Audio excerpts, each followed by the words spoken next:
Everyone, मुझे उम्मीद है कि आप सभी अच्छे हैं और आज मैं लेकर आई हूं ionic equilibrium class 11th chemistry का वन शॉट वीडियो। तो खत्म करेंगे पूरे आयोनिक इक्विलिब्रियम को सिर्फ इस एक वीडियो के अंदर, जिसके अंदर हम सारे कॉन्सेप्ट्स, थ्योरी और साथ ही साथ हर एक टॉपिक से रिलेटेड न्यूमेरिकल सॉल्व करते चले जाएंगे, जिससे इस पूरे वीडियो को देखने के बाद आपके कॉन्सेप्ट्स हो क्रिस्टल क्लियर और साथ ही साथ क्वेश्चंस आप खुद से अटेम्प्ट कर पाओ। Exactly, so that's the goal. मैं हूं Roshni from Learno Hub, the free learning platform, जहां पर आप फिजिक्स, केमिस्ट्री, मैथ्स, बायोलॉजी सब कुछ पढ़ सकते हो absolutely for free at learnerhub.com। तो सभी लोग तैयार हैं? Let's get started.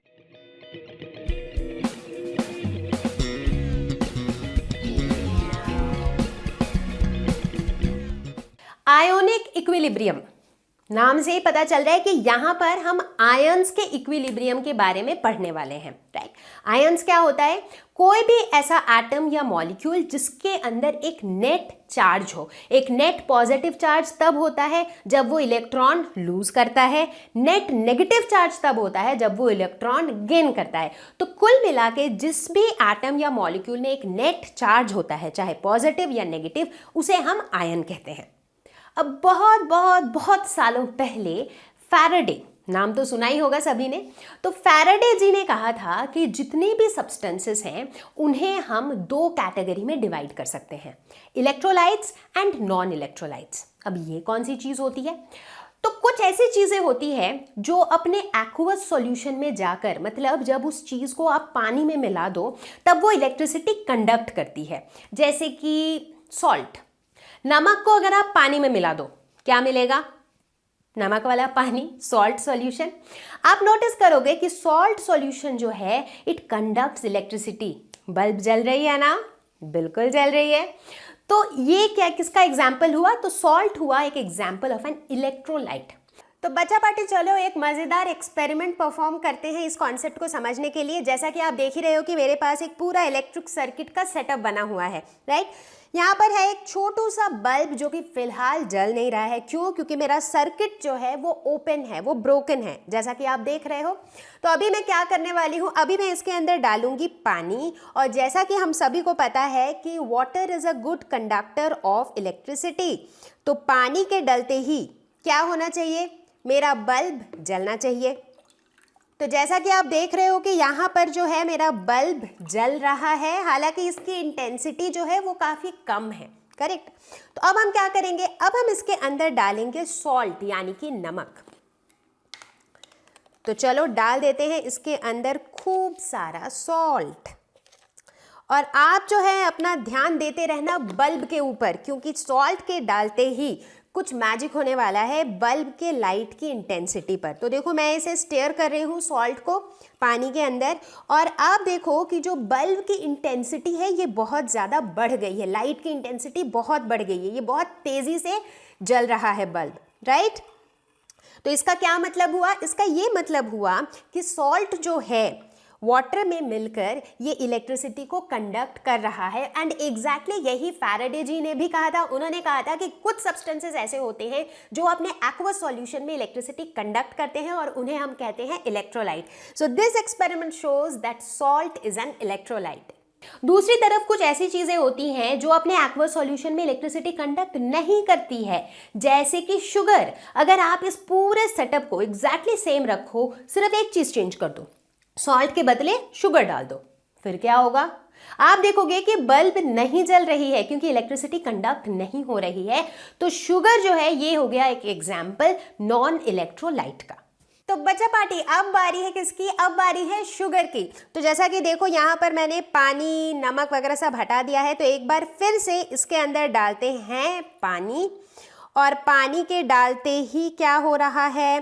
पानी के डालते ही जो है मेरा सर्किट कंप्लीट हो रहा है, जिसकी वजह से देखो बल्ब मेरा जल रहा है, राइट।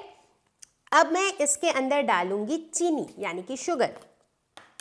और आप किस पे ध्यान देते रहोगे? आप ध्यान देते रहोगे बल्ब पे कि लाइट की इंटेंसिटी में कुछ फर्क आ रहा है या नहीं, ये नोटिस करते रहोगे। तो अब मैंने डाल दिया है चीनी, और आप अगर ध्यान से देखो तो बल्ब के लाइट की इंटेंसिटी में इस बार कोई फर्क नहीं हो रहा है। इसका क्या मतलब हुआ? इसका तो ये एक ही मतलब होता है कि जो शुगर है, ये शुगर का सॉल्यूशन जो है इलेक्ट्रिसिटी को कंडक्ट नहीं कर रहा है, राइट। इसीलिए जितनी इलेक्ट्रिसिटी पहले कंडक्ट हो रही थी, बेसिकली बल्ब की जो लाइट की इंटेंसिटी पहले थी उतनी ही अभी है। दैट शोज कि sugar is a non electrolyte. तो बच्चों धीरे धीरे जो है ना हम इस लेसन के अंदर घुस जाएंगे, बट उससे पहले मैं एक छोटी सी चीज क्लियर करना चाहती हूँ। इस पूरे लेसन के दौरान हम दो टर्म्स बहुत ज्यादा यूज करेंगे, एक तो डिसोसिएशन और दूसरा आयोनाइजेशन।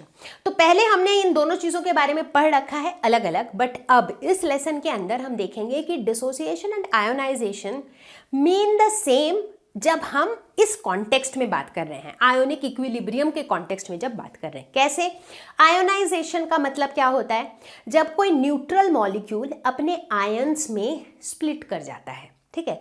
जैसे मान लो कोई भी न्यूट्रल मॉलिक्यूल है NaCl, ये अपने आयंस में स्प्लिट कर जाए, जैसे Na+Cl-, तो उस प्रोसेस को हम आयोनाइजेशन कहते हैं। दूसरी तरफ डिसोसिएशन हम किसे कहते हैं? जब कोई भी सब्सटेंस पानी में अपने आयंस में सेपरेट आउट हो जाए, जैसे कि NaCl, उसको पानी में डाला तो क्या होता है, पानी में वो डिसॉल्व हो जाता है। कैसे हो जाता है? क्योंकि NaCl जो है वो Na+ और Cl- में स्प्लिट कर जाता है, तो उस प्रोसेस को हम कहते हैं डिसोसिएशन, ठीक है। तो हम देख रहे हैं कि फिलहाल जब हम ये लेसन में की बात करेंगे ना, तो हम इस तरह की बातें करेंगे कि एक सब्सटेंस है वो अपने एक्वस सॉल्यूशन में जाके किस तरह से आयंस में स्प्लिट करेगा। तो इस कॉन्टेक्स्ट में हम आयोनाइजेशन और डिसोसिएशन ये दोनों ही टर्म यूज कर सकते हैं।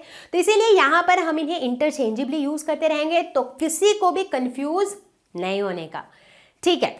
तो चलो अब हम हमारी गाड़ी आगे बढ़ाते हैं। इलेक्ट्रोलाइट की बात हो रही थी हमारी, राइट। तो इस लेसन के अंदर हम बात करेंगे इलेक्ट्रोलाइट्स के बारे में। इलेक्ट्रोलाइट्स दो तरह के होते हैं, एक होता है स्ट्रॉन्ग इलेक्ट्रोलाइट, पावरफुल, ताकतवर, और दूसरा होता है बेचारा वीक इलेक्ट्रोलाइट, कमजोर वाला इलेक्ट्रोलाइट। क्या होते हैं ये?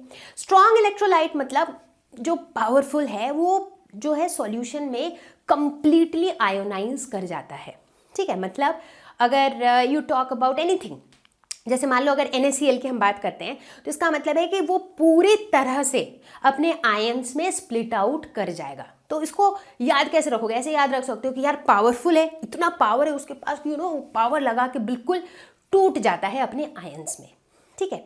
दूसरी तरफ वीक इलेक्ट्रोलाइट वो होते हैं जो पूरी तरह से आयोनाइज तो नहीं हो पाते हैं, लेकिन ठीक है पार्शियली आयोनाइज हो जाते हैं। तो एज अ रिजल्ट क्या होता है, थोड़े बहुत उनके आयंस बन जाते हैं और जो बाकी है वो as it is unionised form में रह जाता है, ठीक है। अब एक बहुत अहम सवाल, इस लेसन में हम बात कर रहे हैं इक्विलिब्रियम की। अब मैं आपसे पूछती हूं कि ये बताओ कि इक्विलिब्रियम जो है ये हमें किसके केस में देखने को मिलेगा, स्ट्रॉन्ग इलेक्ट्रोलाइट या वीक इलेक्ट्रोलाइट? अब आप बोलोगे कि मैम लेसन तो शुरू ही हुआ है, हमें क्या पता, आप ही बताओ। अरे पता होना चाहिए। जब पिछला वीडियो मैंने पढ़ाया था केमिकल इक्विलिब्रियम, उसके अंदर मैंने इक्विलिब्रियम का कॉन्सेप्ट तो समझा ही दिया था, तो ये इसका आंसर तो आपको पता होना चाहिए। थोड़ा सा सोचो, केमिकल इक्विलिब्रियम बेसिकली कहाँ पर होता है, कैसे प्रोसेसेस में देखने को मिलता है? रिवर्सिबल प्रोसेस में। अभी यहां पर मैंने दो चीजों की बात की, स्ट्रॉन्ग इलेक्ट्रोलाइट जो कंप्लीटली आयोनाइज हो जाते हैं, ठीक है। एग्जाम्पल लो इस टॉय का, फिर से आ गया मेरा टॉय एक्सप्लेन करने के लिए। तो ये टॉय है एक, जो कि एक खिलौने वाली कैंची है, ठीक है। अब मान लो अगर ये टॉय बिल्कुल टूट के ना चूर चूर हो जाए, बिल्कुल एकदम पीसेस में, छोटे छोटे पीसेस में टूट जाए, तो क्या उसके बाद मैं वापस उन पीसेस को मिला के ये बना पाऊंगी? मतलब शायद कोई बहुत स्किल्ड होगा तो पता नहीं बना पाएगा कि नहीं, बट एटलीस्ट मैं तो नहीं बना पाऊंगी। अगर ये बिल्कुल एकदम चूर चूर हो जाए, चूड़ा बन जाए इसका, तो वापस मैं ये इस टॉय को नहीं बना पाऊंगी, राइट। तो बोलने का मतलब ये है कि जब कोई ऑब्जेक्ट, जब कोई सब्सटेंस कंप्लीटली अपने आयंस में टूट जाएगा, तो उसके बाद वो प्रोसेस का रिवर्सिबल होना जो है उसकी पॉसिबिलिटी नहीं है, करेक्ट। तो यानी कि यहाँ पर कंप्लीट आयोनाइजेशन की जब हम बात कर रहे हैं तो हम इरिवर्सिबल प्रोसेस की बात कर रहे हैं, तो वहाँ पर इक्विलिब्रियम की कोई गुंजाइश ही नहीं है। यानी कि इक्विलिब्रियम स्ट्रॉन्ग इलेक्ट्रोलाइट के केस में देखने को नहीं मिलेगा। लेकिन जहां पर पार्शियल आयोनाइजेशन हो रहा है। मतलब समझ लो ये टॉय है, ये टॉय टूट तो गया है बट पूरी तरह से नहीं टूटा है, ऐसे 2 टुकड़ों में टूट गया। अब तो आसान है, फेविकॉल फेविक्विक कुछ भी लगा के इसको यूं हम चिपका सकते हैं और वापस से मुझे मिल जाएगा मेरा टॉय, राइट। तो पार्शियल आयोनाइजेशन के केस में जो है एक इक्विलिब्रियम एग्जिस्ट करता है, किसके बीच में, जो आयंस हैं और जो अनआयोनाइज्ड मॉलिक्यूल है। जो आयंस बने हैं थोड़े बहुत और जो अनआयोनाइज्ड रह गया है वो, इन दोनों के बीच में एग्जिस्ट करता है equilibrium, and that is what we are going to study in ionic equilibrium. तो मतलब इस पूरे वीडियो के अंदर हमारी जो कहानी है वो पावरफुल इलेक्ट्रोलाइट्स के बारे में नहीं है, बल्कि वीक इलेक्ट्रोलाइट्स के बारे में है। तो कौन होते हैं ये इलेक्ट्रोलाइट्स? इलेक्ट्रोलाइट्स एसिड्स हो सकते हैं, बेसिस हो सकते हैं, सॉल्ट्स हो सकते हैं। अब एसिड बेसिस सॉल्ट क्या होता है ये मत पूछना, क्लास 7 से पढ़ते आ रहे हो, लेकिन क्या करें, एक क्विक रिकैप तो देना पड़ेगा, क्योंकि अगर बाय चांस आपके दिमाग में एसिड बेस्ड सॉल्ट को लेकर कोई कंफ्यूजन है तो इस लेसन का कुछ भी नहीं समझ में आने वाला, ठीक है। तो चलो फटाफट से क्विक रिकैप। एसिड्स क्या होते हैं? खट्टे होते हैं, सावर इन टेस्ट, और ब्लू लिटमस को रेड में टर्न करते हैं। अब ये तो बच्चों वाली बातें हैं, लेकिन फिर भी बहुत से लोग ये कंफ्यूजन में रहते हैं कि यार एसिड ब्लू को रेड करता था या बेस। सच बताना कितने लोगों को ये कंफ्यूजन है? एटलीस्ट मुझे तो काफ़ी टाइम तक ये कंफ्यूजन था, और इसीलिए मैंने एक छोटा सा मेमोरी टिप बनाया है, and that is bar, BAR। ये तो याद रहेगा सबको। बार स्टैंड्स फॉर ब्लू को एसिड रेड में कन्वर्ट करता है। So blue acid red, blue to red कौन करता है? एसिड। याद रहेगा, बहुत अच्छा। अब एसिड्स हमें अपने आसपास कहाँ देखने को मिलते हैं यार? बहुत सारी चीजें हैं जिसमें एसिड्स होते हैं, जैसे कि ऑरेंजेस, इनमें होता है सिट्रिक एसिड। इनफैक्ट लेमन और जितने भी ये सिट्रस फ्रूट्स होते हैं उनमें रहता है सिट्रिक एसिड। विनेगर पता ही होगा सबको, घर में काफी यूज करते हैं हम किचन वगैरह में, इसमें होता है एसिटिक एसिड। टैमरिंड की पेस्ट की अगर बात करें, यानी कि इमली, इसके अंदर होता है टार्टरिक एसिड। अरे यार हमारी बॉडी के अंदर भी एसिड होता है। इनफैक्ट स्टमक में जो एसिड होता है that is hydrochloric acid, that is HCl, और डाइजेशन ऑफ फूड में इसका बहुत क्रूशियल रोल होता है। तो देखो कितनी सारी चीज़ों में एसिड्स होता है हमारे आसपास। अब बात करते हैं बेसिस के बारे में। टेस्ट की अगर बात करें तो ये कड़वे होते हैं, bitter in taste. Litmus paper को ये ऑब्वियसली रेड से ब्लू में चेंज करते हैं। एग्जाम्पल्स की अगर बात करें तो बहुत सारी चीज़ें हैं जिसमें जो बेसिक होते हैं नेचर में, जैसे कि सोडा, वॉशिंग सोडा, डिटर्जेंट, साबुन, इस तरह की कभी टेस्ट तो किया नहीं है मैंने, करना भी मत, but taste wise bitter. But इन सारी चीज़ों में जैसे कि सोप, डिटर्जेंट, वॉशिंग सोडा, इन सब में होता है base. So they are basic in nature.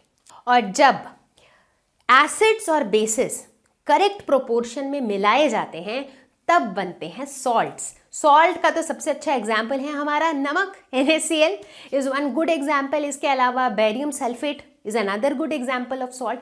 तो जब भी एसिड और बेस मिलते हैं तो वो एक दूसरे के इफेक्ट को न्यूट्रलाइज कर देते हैं, इसीलिए उस रिएक्शन को हम कहते हैं न्यूट्रलाइजेशन रिएक्शन। तो अब एसिड और बेस के टर्म्स में अगर हम स्ट्रॉन्ग और वीक की बात करें तो स्ट्रॉन्ग एसिड क्या होगा? जो पानी में कंप्लीटली आयोनाइज हो जाएगा। जैसे मान लो H2SO4, सल्फ्यूरिक एसिड एक स्ट्रॉन्ग एसिड है, क्योंकि पानी में ये कैसे स्प्लिट कर जाता है, H+ और HSO4- में स्प्लिट आउट कर जाता है। उसी तरह स्ट्रॉन्ग बेस वो होता है जो पानी में कंप्लीटली आयोनाइज कर जाए, जैसे कि NaOH, sodium hydroxide, Na+ OH- में स्प्लिट आउट कर जाता है। अब दूसरी तरफ अगर हम वीक एसिड और वीक बेस की बात करें तो क्या होगा? ये आयोनाइज तो करते हैं बट ये पार्शियली आयोनाइज करते हैं। एग्जाम्पल्स की बात करें तो यहाँ पर हम देखते हैं कि स्ट्रॉन्ग एसिड के अंदर आ जाएगा अपना hydrochloric acid, nitric acid, sulphuric acid, hydrobromic acid, HiHClO4 that is perchloric acid. बात करते हैं वीक एसिड्स की तो उसमें आ जाएगा acetic acid, formic acid, hydrofluoric acid, hydrocyanic, nitrous and hydrogen sulphate ion. ये सारे वीक एसिड्स में आ जाएंगे। अगर बात करें बेसिस की तो स्ट्रॉन्ग बेसिस में अपना sodium hydroxide, potassium hydroxide, barium hydroxide. Weak bases ammonia, methyl amine, pyridine, ammonium hydroxide.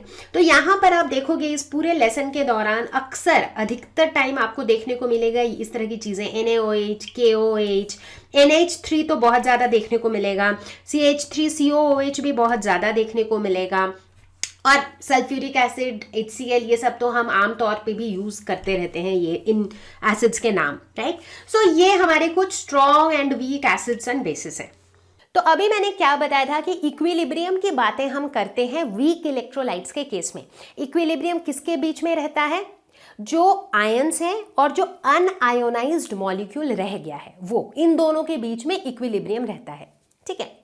तो अब इक्विलिब्रियम किस हद तक हुआ, मतलब बेसिकली आयोनाइजेशन किस हद तक हुआ है, वो बताता है डिग्री ऑफ आयोनाइजेशन, यानी कि fraction of the molecules that got ionised is degree of ionisation. जैसे मान लो कि मेरे पास टोटल लेट्स से 100 मॉलिक्यूल थे, 100 में से 10 मॉलिक्यूल ही आयोनाइज हुए, बाकी के 90 molecule as it is unionised रह गए, ठीक है। तो अगर मैं पूछूं कि डिग्री ऑफ आयोनाइजेशन कितना है, तो कितने मॉलिक्यूल आयोनाइज हुए? 10। कितने थे? 100, यानी कि सिर्फ 1/10 ऑफ द मॉलिक्यूल्स आयोनाइज हुए। तो डिग्री ऑफ आयोनाइजेशन हो जाएगा 1/10। अब देखा यह गया है कि जो डिग्री ऑफ आयोनाइजेशन है ये कॉन्सेंट्रेशन के इनवर्सली प्रोपोर्शनल होता है वीक इलेक्ट्रोलाइट्स के केस में। अब आप पूछोगे ऐसा क्यों? इसमें कॉन्सेंट्रेशन और डिग्री ऑफ आयोनाइजेशन का क्या रिलेशन है? बिल्कुल है रिलेशन। लेट अस सपोज कि हमारे पास कोई एक सब्सटेंस है, उसके सॉल्यूशन के फॉर्म में, एक्वस फॉर्म में, ठीक है। अब हम क्या करते हैं कि उसमें और एक्स्ट्रा पानी डाल देते हैं, पानी डाल देते हैं, पानी डाल रहे हैं, पानी डाल रहे हैं, तो क्या होगा?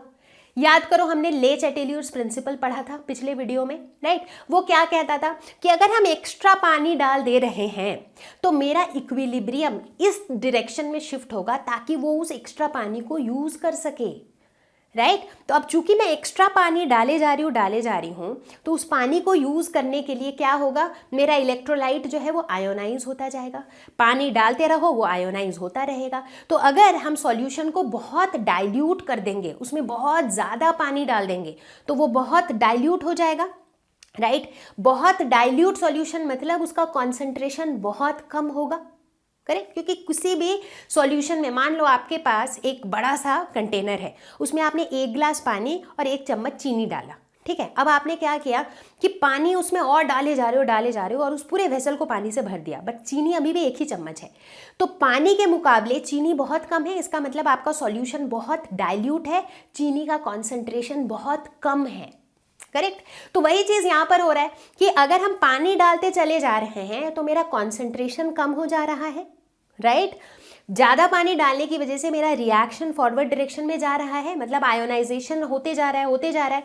तो बहुत डाइल्यूट सॉल्यूशन में मेरा जो वीक इलेक्ट्रोलाइट है वो कंप्लीटली आयोनाइज हो जाएगा, वो कंप्लीटली अपने सारे आयंस में स्प्लिट आउट हो जाएगा, राइट। तो मतलब डिग्री ऑफ आयोनाइजेशन क्या हुआ? बढ़ गया कि पहले तो भैया 10% हो रहा था आयोनाइज, अब पूरा का पूरा आयोनाइज हो गया। तो डिग्री ऑफ आयोनाइजेशन बढ़ गया कब? जब कॉन्सेंट्रेशन कम हो गया। तो इसका मतलब degree of ionisation is inversely proportional to concentration. अब एक क्वेश्चन दिमाग में, एक कंफ्यूजन दिमाग में अभी भी है कि ये इक्विलिब्रियम जो है ये किसके बीच में है? आयंस और अनआयोनाइज्ड मॉलिक्यूल। बट ये आयंस और अनआयोनाइज्ड मॉलिक्यूल है क्या? अब ये अनआयोनाइज्ड मॉलिक्यूल तो इलेक्ट्रोलाइट है, ये एसिड भी हो सकते हैं, बेस भी हो सकते हैं। तो अगर हम एक वीक एसिड की बात कर रहे हैं तो इक्विलिब्रियम किसके बीच में है? उस वीक एसिड और उसके कॉन्जुगेट बेस के बीच में है।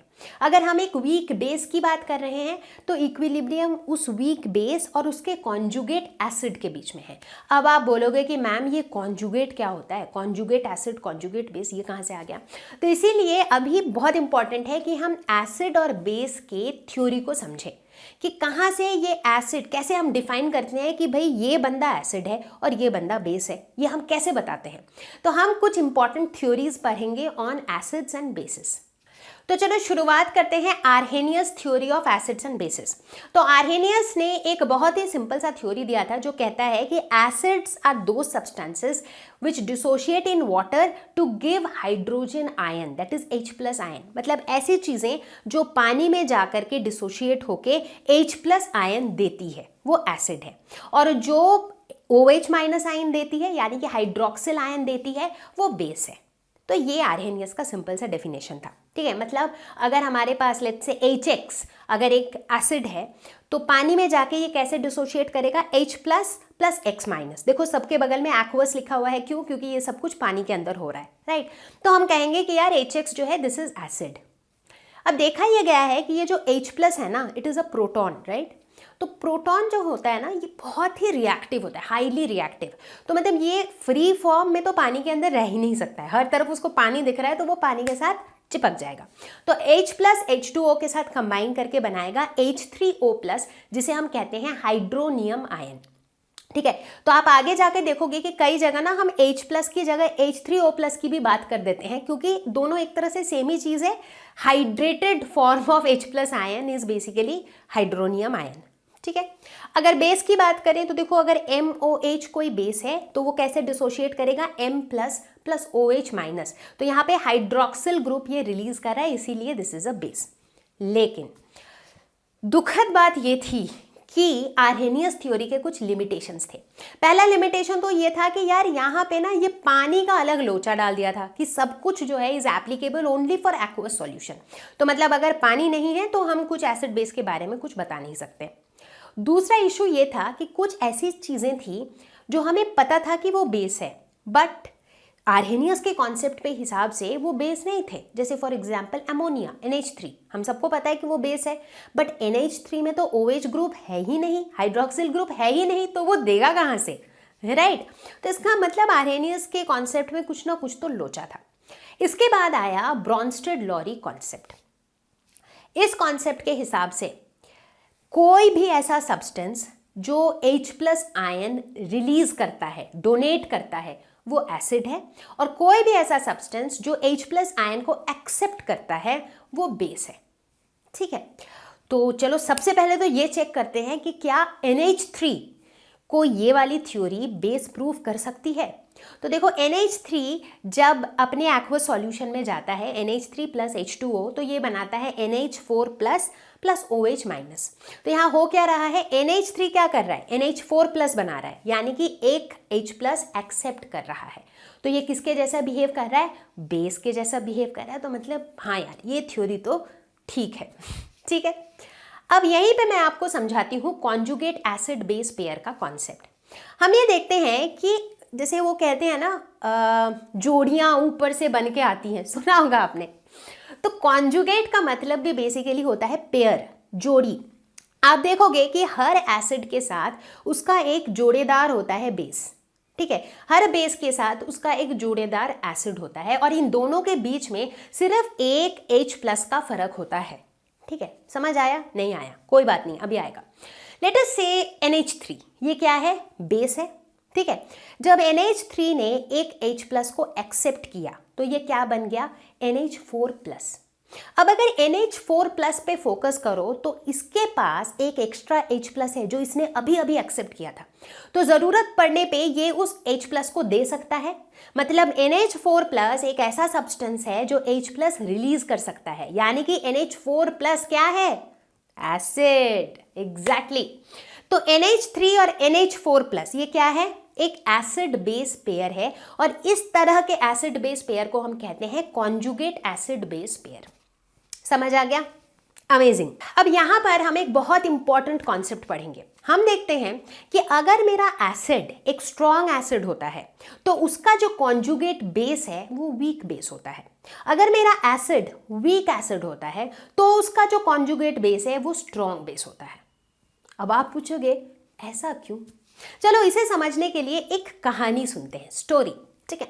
मान लो आपके घर में कोई गेस्ट आए और उन्होंने आपको एक गिफ्ट दिया जो आपको इतना पसंद नहीं आया। मे बी वो आपके काम का नहीं था या जो भी, आपको इतना पसंद नहीं आया, बट भाई लेकिन गेस्ट ने दिया है तो अनविलिंगली आपने वो सामान ले लिया, ठीक है।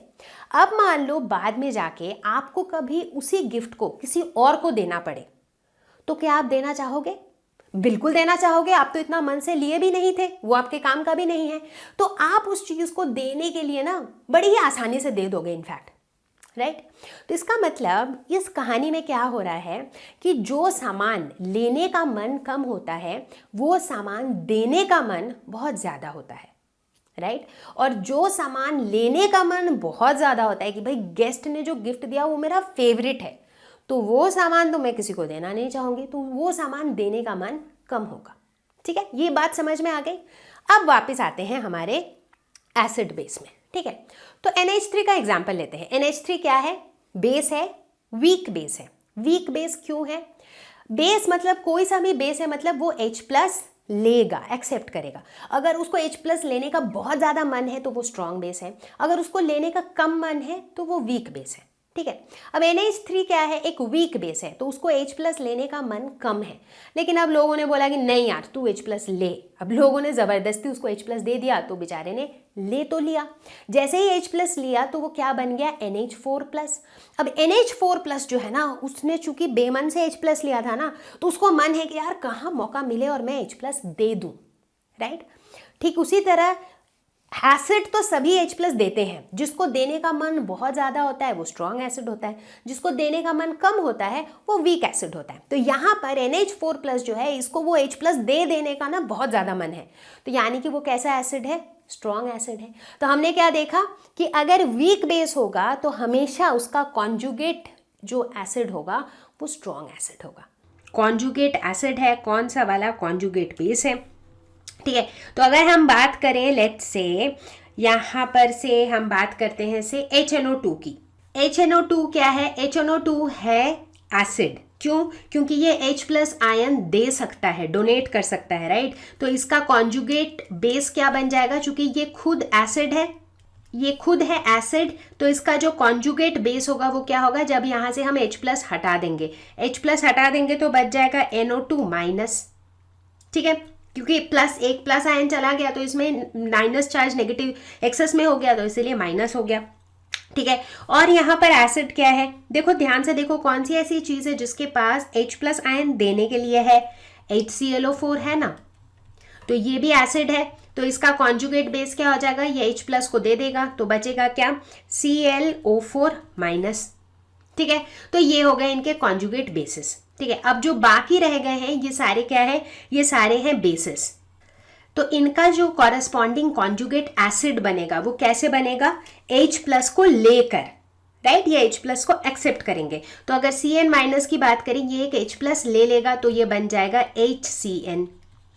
उसी तरह अगर F माइनस की बात करें तो ये एक H प्लस ले लेगा, ये बन जाएगा HF।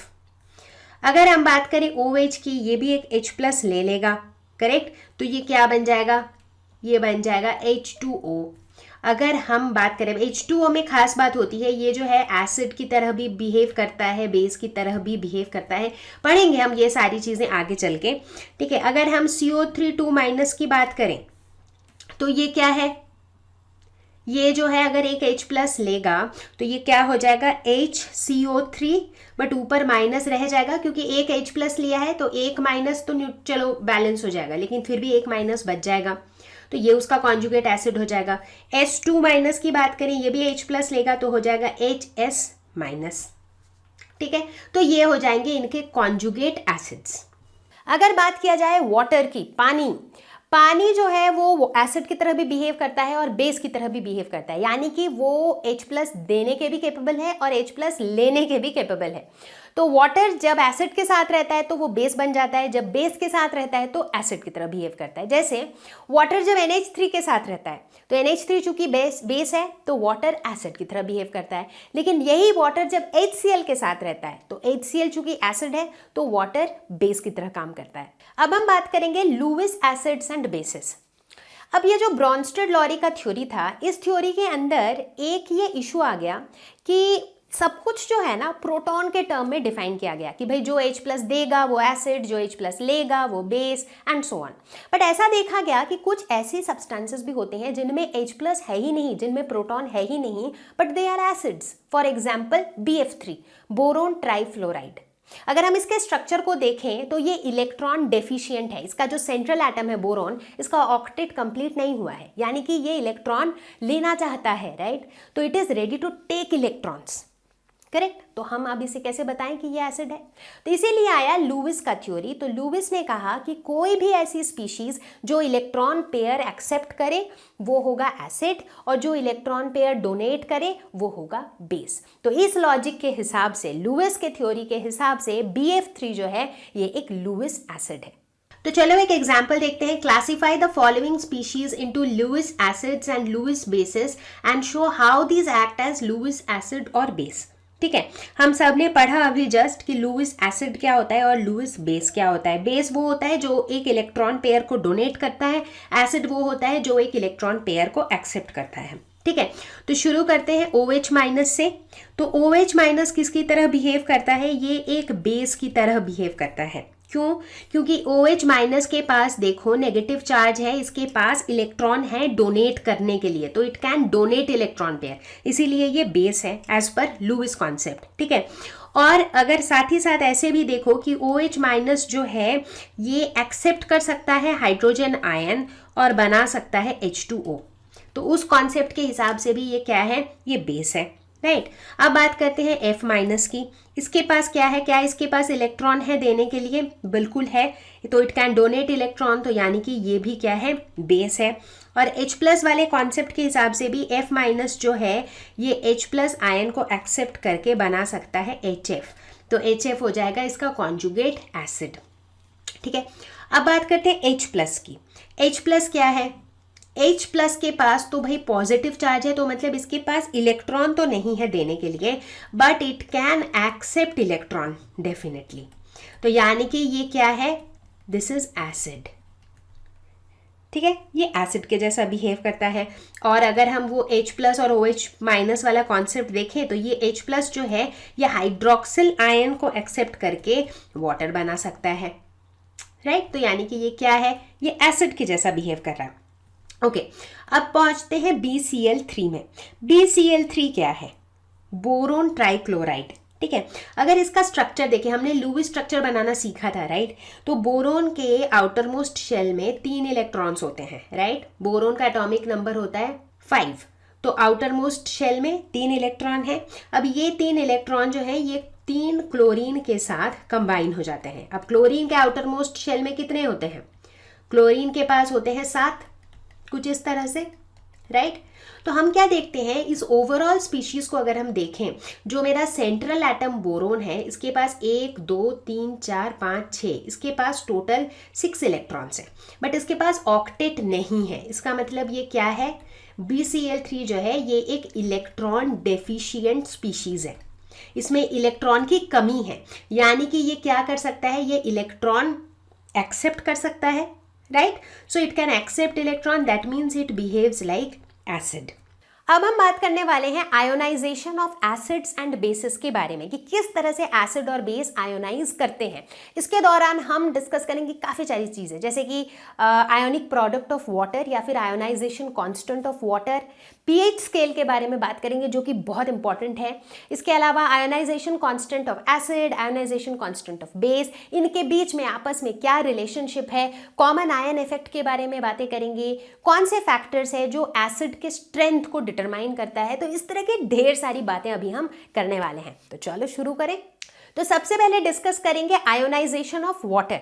हमें पता है कि वाटर जो है वो एसिड की तरह भी बिहेव कर सकता है और बेस की तरह भी बिहेव कर सकता है। तो जब वाटर आयोनाइज करता है तो क्या होता है? Water plus water, right? तो मतलब एक वाटर एसिड की तरह बिहेव करता है, यानी कि वो एक H प्लस रिलीज करता है और बनाता है OH माइनस, और जो दूसरा वाटर है वो बेस की तरह बिहेव करता है। कैसे? वो एक H प्लस लेता है और बनाता है H3O प्लस। ठीक है, तो चलो मैथमेटिकली देखते हैं कि किस तरह से हम वाटर का आयोनिक प्रोडक्ट या फिर आयोनाइजेशन कांस्टेंट को कैलकुलेट करते हैं। तो आयोनिक प्रोडक्ट को हम डिनोट करते हैं KW से, जहां पर W एक सबस्क्रिप्ट है। अब आयोनाइजेशन का कॉन्सेप्ट हमारा सेम ही रहेगा, ठीक है? तो आयोनिक प्रोडक्ट ऑफ वाटर या फिर आयोनाइजेशन कांस्टेंट ऑफ वाटर क्या हो जाएगा? This will be equal to concentration of H3O plus, जो पिछले केमिकल इक्विलिब्रियम में हमने पढ़ा था, बस वही कॉन्सेप्ट लगा रहे, कुछ नया नहीं है। मतलब प्रोडक्ट के जो कॉन्सेंट्रेशन हैं डिवाइडेड बाय रिएक्टेंट के कॉन्सेंट्रेशन, और उनके पावर में हम लगा देंगे उनके कोफिशिएंट। तो यहाँ पर तो देखो सारे जो कोफिशिएंट है दैट इज 1। प्योर लिक्विड का कॉन्सेंट्रेशन हम कर देते हैं इग्नोर, है ना। तो ये बन जाएगा H3O प्लस का कॉन्सेंट्रेशन, OH माइनस का कॉन्सेंट्रेशन, ठीक है। और इधर तो क्या है, H2O जो है दैट इज प्योर लिक्विड, तो उसको हमने कर दिया इग्नोर, ठीक है। प्योर लिक्विड और प्योर सॉलिड को हम इग्नोर कर देते हैं, ये हमने पढ़ा था पिछले वीडियो में। तो ये हो जाएगा मेरा KW, ठीक है। अब इस KW को हम क्या कहते हैं, इसे हम कहते हैं आयोनिक प्रोडक्ट ऑफ वाटर, या फिर कई बार आयोनाइजेशन कांस्टेंट ऑफ वाटर, दोनों ही इसके नाम हैं, ठीक है। अब इसकी वैल्यू कैसे कैलकुलेट करते हैं, तो एक्सपेरिमेंटली ये देखा गया है कि H प्लस और OH माइनस की जो कॉन्सेंट्रेशन है दैट इज 1 × 10⁻⁻7 m, ठीक है। तो H plus is basically H3O plus, हमने डिस्कस किया था, राइट। H प्लस जो है वो वाटर के साथ डिजॉल्व फॉर्म में जब रहता है तो वो हाइड्रोनियम आयन के फॉर्म में रहता है, तो हाइड्रोनियम आयन का कॉन्सेंट्रेशन कह लो या H प्लस आयन का कॉन्सेंट्रेशन कह लो, it is the same thing, ठीक है। तो उसके हिसाब से इनकी वैल्यूज अगर हम डाल दें तो H3O प्लस का कॉन्सेंट्रेशन कितना हो जाएगा, 1 × 10⁻⁻7, उसी तरह OH माइनस का हो जाएगा 1 × 10⁻⁻7। तो KW की जो वैल्यू है वो हो जाएगी 1 × 10⁻⁻14 m। तो बच्चा पार्टी यहाँ पर एक बहुत इंपॉर्टेंट बात पे गौर करना है कि ये जो KW की जो वैल्यू है, ये जो आयोनिक प्रोडक्ट ऑफ वाटर है, ये एक कांस्टेंट है जब तक टेम्परेचर कांस्टेंट रहे। अगर टेम्परेचर को चेंज कर दिया तब KW की वैल्यू चेंज हो जाएगी, लेकिन अगर टेम्परेचर सेम है तब आप जितना मर्जी एसिड बेस कुछ भी मिला दो, KW की वैल्यू सेम रहेगी। एक बहुत ही कॉमन सा ख्याल जो हमारे दिमाग में आता है कि यार अगर मेरे पास एक सॉल्यूशन गिवन हो, एक सॉल्यूशन दिया हुआ है, मुझे पता कैसे चलेगा आमतौर पर कि ये एसिडिक है, बेसिक है या फिर न्यूट्रल है। तो ये डिपेंड करता है कि उसके अंदर किस आयन का कॉन्सेंट्रेशन ज़्यादा है। अगर उस सॉल्यूशन के अंदर हाइड्रोजन आयन या फिर हाइड्रोनियम आयन का कॉन्सेंट्रेशन अधिक है यानी कि वो एसिडिक है, अगर उसमें OH माइनस का कॉन्सेंट्रेशन अधिक है यानी कि वो बेसिक है, और अगर दोनों का कॉन्सेंट्रेशन बराबर है यानी कि वो न्यूट्रल है, ठीक है। अब ये जो कॉन्सेंट्रेशन है इसको हम जनरली कैसे एक्सप्रेस करते हैं, मोस्टली हम मोलैरिटी के टर्म्स में एक्सप्रेस करते हैं। तो अब मान लो मुझे बताना हो कि यार हाइड्रोनियम आयन का कॉन्सेंट्रेशन कितना है, तो मैंने बोला यार 3.25 × 10⁻⁻7, 4 × 10⁻³ वगैरह वगैरह। तो इस तरह से इसे एक्सप्रेस करना थोड़ा सा इनकन्वीनियंट है, तो इसीलिए इस चीज़ को थोड़ा और कन्वीनियंट बनाने के लिए एक लॉगरिदमिक स्केल का यूज़ किया गया जिसे हम कहते हैं pH स्केल। अब pH स्केल में देखो चीज़ें कितनी सिंपल हो गई। हमने कहा कि अगर हमारे पास एक सॉल्यूशन दिया हुआ है, उसका pH अगर 7 से कम है तो वो एसिडिक है, 7 के बराबर है तो न्यूट्रल है, 7 से अधिक है तो बेस है, सिंपल। तो अब आप सोच रहे होंगे कि ये pH है क्या, तो pH जो वर्ड है इसका मतलब होता है पोटेंशियल ऑफ हाइड्रोजन, ठीक है। तो चलो अभी हम सीखते हैं कि कैसे हम pH का ये कॉन्सेप्ट कहाँ से आया, ये हम pH को कैसे डिफाइन करते हैं, और ये जो 7 है ये 7 भी कहाँ से आया। तो मैथमेटिकली हम pH को डिफाइन करते हैं as -log⁻10 of concentration of hydrogen ion, ठीक है, या फिर कॉन्सेंट्रेशन ऑफ हाइड्रोनियम आयन, ठीक है। ये याद रखना है, दिस इज pH, ठीक है। अब आप अपने टेक्स्ट बुक में कई बार देखोगे वहां लिखा रहता है एक्टिविटी ऑफ हाइड्रोजन आयन। तो activity of hydrogen ion is basically the concentration of hydrogen ion. अब सवाल ये उठता है कि ये जो pH का स्केल होता है, ये मतलब इस स्केल में कहाँ से कहाँ तक मेजरमेंट्स होती हैं। तो pH का जो स्केल होता है वो 0 से लेकर 14 तक होता है। तो एनीथिंग जो 7 से कम है दैट इज एसिडिक, एनीथिंग जो 7 के ऊपर है वो बेसिक, और एनीथिंग जो एग्जैक्टली 7 पर है दैट इज न्यूट्रल। जैसे कि डिस्टिल्ड वाटर, उसकी वैल्यू बिल्कुल, उसकी pH वैल्यू बिल्कुल 7 होती है। जैसे कि ऑरेंज जूस या लेमन जूस, इनके pH की वैल्यू अराउंड 2-3 होती है, तो ये एसिडिक होते हैं। अगर सोप वाटर की बात करें, इनकी pH अराउंड 12 होती है, तो they are basic in nature. आपने देखा होगा जब ना ये कुछ भी स्किन के जैसे ऑइंटमेंट्स वगैरह, क्रीम वगैरह आप खरीदते हो तो उसमें लिखा रहता है परफेक्ट pH बैलेंस, मतलब आपके स्किन को जितने pH की ज़रूरत है इसमें उतना ही pH लेवल है, राइट। तो ये इस तरह से pH जो है हमारे डे टू डे लाइफ में काम आता है। तो अब क्या करना है हमें, अब हमें मैथमेटिकली देखना है कि ऐसा क्यों है कि जब pH की वैल्यू 7 से कम है, जब pH की वैल्यू 0 है, तो वो ऑब्जेक्ट जो है वो हाईली एसिडिक है। जब pH की वैल्यू 7 है तो वो न्यूट्रल है, जब pH की वैल्यू 14 है तो वो हाईली बेसिक है। ऐसा क्यों होता है? तो चलो इसे मैथमेटिकली देखें। तो अभी अभी हमने क्या देखा, pH को हम कैसे डिफाइन करते हैं, -log-10 concentration of hydrogen ion, ठीक है, ऐसे डिफाइन होता है। तो इसे अगर मैं थोड़ा सा ऐसे इसी डेफिनेशन से अगर मुझे हाइड्रोजन आयन की कॉन्सेंट्रेशन निकालनी हो तो हम कैसे निकालेंगे, दोनों तरफ एंटी लॉग ले लेंगे, करेक्ट। अब देखो इधर क्या है -pH को ऐसे लिख सकते हैं हम log-10 concentration of hydrogen ion. अगर दोनों तरफ हम एंटी लॉग ले लेंगे तो इस तरफ क्या बचेगा, concentration of H plus ion, और इस तरफ क्या हो जाएगा, एंटी लॉग ऑफ -pH, जिसे हम लिख सकते हैं 10 टू द पावर -pH। 10 क्यों, क्योंकि यहां पर log-10 था, ठीक है। अब चलो लेते हैं हमारा केस नंबर 1। हम कहते हैं कि यार जब pH की वैल्यू 0 होती है तो हम ऐसा क्यों कहते हैं कि जो मेरा सॉल्यूशन है ना दैट इज वेरी एसिडिक। ऐसा क्यों होता है, क्योंकि जब pH की वैल्यू 0 होती है तो उस सॉल्यूशन में H प्लस का कॉन्सेंट्रेशन कितना होता है, 10 to the power 0, anything to the power 0 is 1, ठीक है। मतलब किसी सॉल्यूशन में हाइड्रोजन आयन का कॉन्सेंट्रेशन 1 है, पूरा का पूरा हाइड्रोजन आयन ही है, सो दैट एक्चुअली मीन्स कि इट इज वेरी एसिडिक। अब यहां पर एक सवाल जो दिमाग में आता है कि मतलब pH की वैल्यू, मतलब हाइड्रोजन आयन कॉन्सेंट्रेशन 1 है या 0 है, उससे क्या फर्क पड़ता है। मतलब बेसिकली एक सॉल्यूशन के अंदर हाइड्रोजन आयन का कॉन्सेंट्रेशन भी रहता है, हाइड्रोक्सिल आयन यानी कि OH आयन का कॉन्सेंट्रेशन भी रहता है। अगर हाइड्रोजन आयन ज्यादा हुआ तो एसिडिक, हाइड्रोजन आयन कम हुआ तो बेसिक। बट ये हाइड्रोजन आयन कॉन्सेंट्रेशन और OH का कॉन्सेंट्रेशन में क्या लिंक, क्या है, रिलेशन क्या है। तो यहां पर हम एक चीज रिकैप करेंगे। कुछ देर पहले हमने आयोनिक प्रोडक्ट ऑफ वाटर के बारे में पढ़ा था, जो कि किसके बराबर होता था, H3O प्लस का concentration multiplied by OH minus का कॉन्सेंट्रेशन, है ना।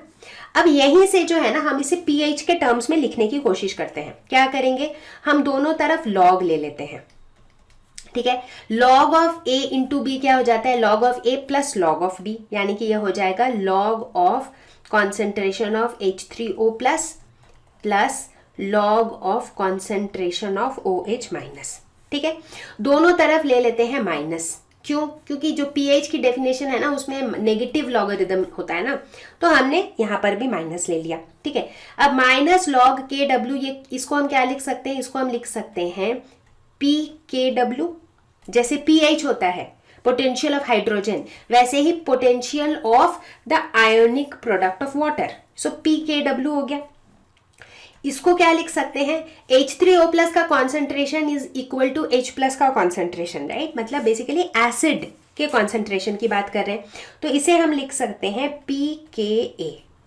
उसी तरह इसे हम क्या लिख सकते हैं, minus log of OH ion का कॉन्सेंट्रेशन को हम लिख सकते हैं pKb, यानी Kb क्या है, ionisation constant of a base. OH minus का कॉन्सेंट्रेशन मतलब बेस का कॉन्सेंट्रेशन, करेक्ट। अच्छा अब ये बताओ कि ये KW की वैल्यू कितनी निकली थी, हमने वैल्यू भी निकाली थी 10 टू द पावर -14, ये वैल्यू निकली थी, है कि नहीं। तो हम ये कह सकते हैं कि ये एक रिलेशन हमें मिला। अब PKW की वैल्यू कितनी हो जाएगी, देखो यहां पर PKW जो है that is minus log KW, that means minus log KW की वैल्यू तो 10 टू द पावर -14 है। इसे हम कैसे लिख सकते हैं, माइनस साइन ऑलरेडी है, इंटू -14 लॉग 10 इज 1, तो ये हो जाएगा 14।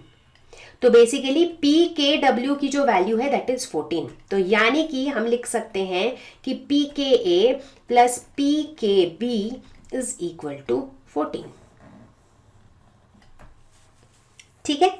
तो देखो यहां से हमें यह पता चला कि इसीलिए जो मेरा pH का स्केल होता है ना वो 14 तक होता है, ठीक है। तो आप यूं समझ के चलो कि PKa potential of the acidic nature plus potential of basic nature, दोनों का सम 14 होगा, ठीक है। अब इस 14 के अंदर कितना एसिडिक है कितना बेसिक है ये कौन बताता है, ये बताता है कि अगर हमारी जो pH की वैल्यू है वो 0 to 7 तक में हुई तो वो होता है एसिड, अगर वो 7 to 14 तक में हुई तो वो होता है बेस। तो बेसिकली 7 से नीचे एसिड, 7 से ऊपर बेस, और अगर 7 के बराबर हुई तो ये न्यूट्रल। ठीक है, तो ये क्लियर हो गया। ओके, तो अब देखो हम थोड़े से एग्जाम्पल्स और करते हैं। तो लेट अस सपोज अब हम बात करते हैं तब की जब pH की वैल्यू है 1, तब मेरा हाइड्रोजन आयन का कॉन्सेंट्रेशन क्या हो जाएगा 10 टू द पावर -1। अगर हम लेते हैं pH की वैल्यू 2, तो मेरा हाइड्रोजन आयन का कॉन्सेंट्रेशन क्या हो जाएगा 10 टू द पावर -2। ठीक है, और ऐसे करते करते करते लेट अस सपोज हम लेते हैं pH की वैल्यू 14, तो हाइड्रोजन आयन का कॉन्सेंट्रेशन कितना हो जाएगा 10 टू द पावर -14। तो हो क्या रहा है, जैसे जैसे मेरे pH की वैल्यू 0, 1, 2, 3 इस तरह से बढ़ रही है टूवर्ड्स 14, तो मेरा जो एसिडिक नेचर है ना वो कम होता जा रहा है, क्योंकि हाइड्रोजन आयन का जो कॉन्सेंट्रेशन है उसकी वैल्यू धीरे धीरे धीरे धीरे कम होती जा रही है। ठीक है, एट द सेम टाइम जैसे जैसे मेरा हाइड्रोजन आयन का कॉन्सेंट्रेशन कम हो रहा है, किसका कॉन्सेंट्रेशन बढ़ रहा है OH माइनस का कॉन्सेंट्रेशन बढ़ रहा है। क्यों? क्योंकि जो दोनों का जो सम है, दोनों का सम तो 14 ही होना है, तो अगर एक की वैल्यू कम हो रही है तो दूसरी की वैल्यू बढ़ेगी, राइट। तो जैसे जैसे मेरे pH की वैल्यू 0 से 14 की तरफ आ रही है तो मेरा एसिडिक नेचर क्या हो रहा है कम हो रहा है, और मेरा बेसिक नेचर जो है वो बढ़ रहा है। इसीलिए 0 से 7 के नीचे तक एसिडिक नेचर होता है और 7 से ऊपर से लेकर के 14 तक जो है बेसिक नेचर होता है। तो जब हम pH 14 की बात करते हैं तो इसका जो है एसिडिक नेचर लीस्ट होता है और ओवरऑल सॉल्यूशन कैसा होता है वेरी बेसिक। क्यों? क्योंकि इसका जो OH माइनस का कॉन्सेंट्रेशन होता है that is very high. In fact very high तो क्या, दैट इज एक्चुअली 1। तो इस वजह से ऐसा होता है। चलो एक एग्जाम्पल देखते हैं pH के ऊपर बेस्ड। बहुत ही सिंपल सा क्वेश्चन है। The concentration of hydrogen ion in a sample of soft drink is 3.8 into 10 to the power -3m। What is its pH? pH निकालने के लिए हमें क्या चाहिए होता है, हाइड्रोजन आयन का कॉन्सेंट्रेशन या फिर हाइड्रोनियम आयन का कॉन्सेंट्रेशन, कुछ भी कह लो।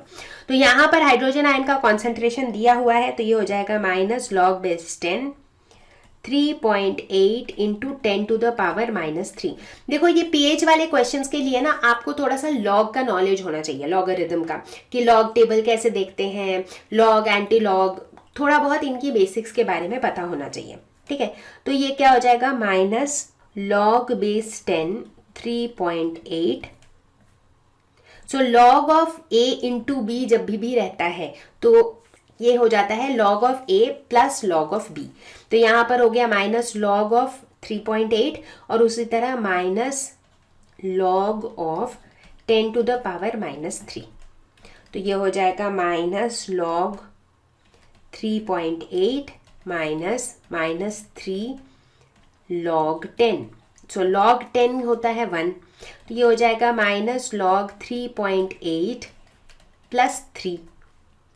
ठीक है, तो इसकी वैल्यू हो जाएगी -0.58 plus 3, this is equal to 2.42। अब ये 0.58 कहाँ से आई, ये वैल्यू आपको लॉग टेबल से देखनी होगी। तो सबको पता होना चाहिए कि how to read a log table. In fact जिन बच्चों को ये नहीं पता है, मैंने एक ऐसा वीडियो बना रखा है how to read a log table. अगर आप चाहो तो यूट्यूब पे जाके सर्च कर सकते हो how to read a log table LearnoHub, तो आपको वो वीडियो मिल जाएगी। ठीक है, चलो तो ये क्वेश्चन तो हो गया। तो अब बारी है एसिड्स की। तो अब हम सीखेंगे कि किस तरह से हम वीक एसिड्स के आयोनाइजेशन को समझते हैं और किस तरह से हम ionization constant for weak acids निकालते हैं। इसे हम डिनोट करते हैं Ka से। तो जो सबस्क्रिप्ट A है दैट स्टैंड्स फॉर एसिड्स। तो लेट अस सपोज कि हमारे पास HX है जो कि एक वीक एसिड है। ठीक है, वीक एसिड है तो ये पानी में कैसे आयोनाइज होगा, ये पार्शियली आयोनाइज हो रहा है। ठीक है, तो अब यहाँ पर हम बात करते हैं कि कैसे हम इसका आयोनाइजेशन कांस्टेंट निकालेंगे। तो लेट अस सपोज हम बात करते हैं इनके इनिशियल कॉन्सेंट्रेशन की। ठीक है, तो लेट्स से कि इनिशियली HX का जो कॉन्सेंट्रेशन था दैट वाज C।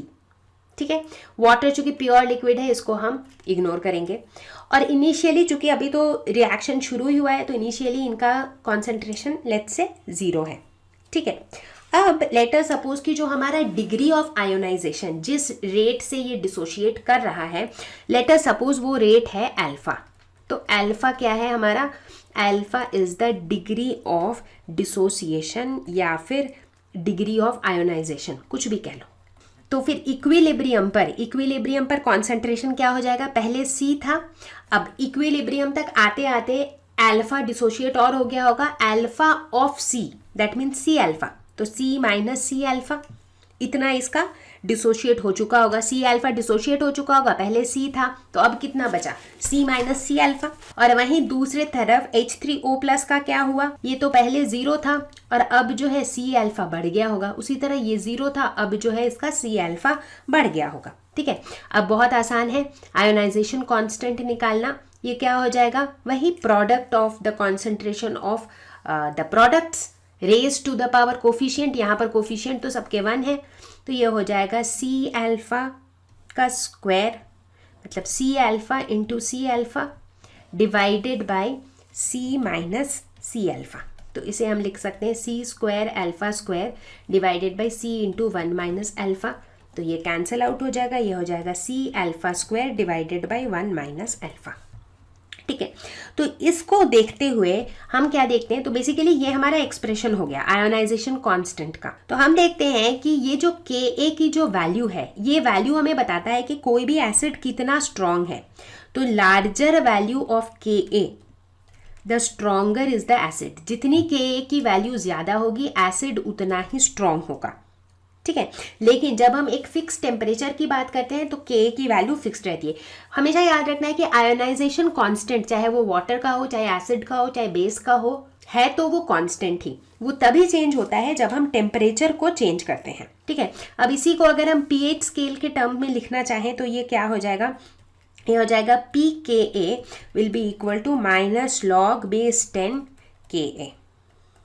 चलो एक एग्जाम्पल देखते हैं। Ionisation constant of phenol is 1 into 10 to the power minus 10। What is the concentration of phenolate ion in 0.05 molar solution of phenol?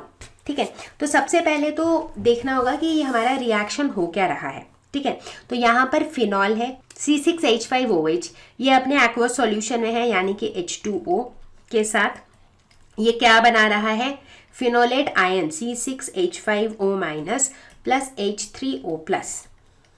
ठीक है, ये है।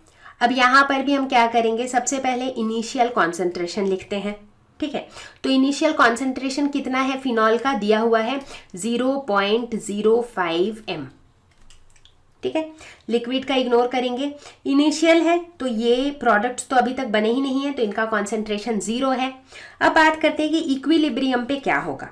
अब इक्विलिब्रियम तक जाते जाते ये जो 0.05 था ये कुछ कम हो गया होगा। लेट अस से कि भाई x अमाउंट ये कम हो गया इसका कॉन्सेंट्रेशन, क्योंकि जैसे जैसे ये प्रोसेस हो रहा है तो मेरे प्रोडक्ट्स बनते जा रहे हैं, तो रिएक्टेंट क्या हो रहा है? कम होता जा रहा है। तो मेरा ये कितना हो जाएगा? ये हो जाएगा 0 प्लस एक्स। ये कितना हो जाएगा? ये भी 0 प्लस एक्स। तो अगर यहाँ पर हम आयोनाइजेशन कांस्टेंट निकालें तो ये क्या हो जाएगा? x इंटू एक्स, यानी कि जो प्रोडक्ट्स हैं डिवाइडेड बाई 0.05 माइनस एक्स। ठीक है, लेकिन क्वेश्चन के अंदर ये आयोनाइजेशन कांस्टेंट की वैल्यू दी हुई है 1 into 10 to the power minus 10। ठीक है, तो अब हमें क्या करना है? इसे सॉल्व करके x की वैल्यू निकालनी है। अगर x की वैल्यू निकल जाएगी तो हम फेनोलेट आयन का कॉन्सेंट्रेशन बता सकते हैं। फेनोलेट आयन का कॉन्सेंट्रेशन इज x, राइट। तो अब इस तरह के जो क्वेश्चंस होंगे ना इस पूरे लेसन में आपको ये देखना है कि यहाँ पर ना हम कैलकुलेशन को सिंपल करने के लिए कुछ छोटी छोटी चीज़ें करते हैं। जैसे यहाँ पर हम देखते हैं कि जो मेरा आयोनाइजेशन कांस्टेंट का वैल्यू है ये वैल्यू काफ़ी छोटा है, राइट। चूँकि ये वैल्यू काफ़ी छोटी है सो x जो है x की वैल्यू भी बहुत छोटी होगी। ठीक है, अब चूंकि x की वैल्यू बहुत छोटी है तो 0.05 माइनस एक्स, इसको हम अप्रॉक्सीमेटली क्या लिख सकते हैं? 0.05। ठीक है, तो थोड़ा कैलकुलेशन सिंपल हो जाएगा और तो कुछ नहीं।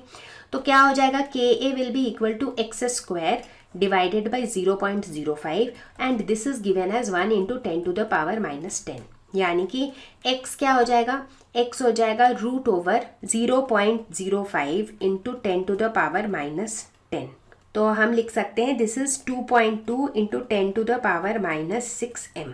ये x की वैल्यू है, जो x की वैल्यू है वही C6H5O- का कॉन्सेंट्रेशन है, यानी कि फेनोलेट आयन का कॉन्सेंट्रेशन भी वही है, तो हमें वही निकालना था। तो बच्चा पार्टी बिल्कुल स्टेप बाय स्टेप चलो समझते हैं कि किस तरह से हम एक वीक इलेक्ट्रोलाइट का pH निकालते हैं। तो सबसे पहला स्टेप हमारा क्या रहेगा pH निकालने के लिए?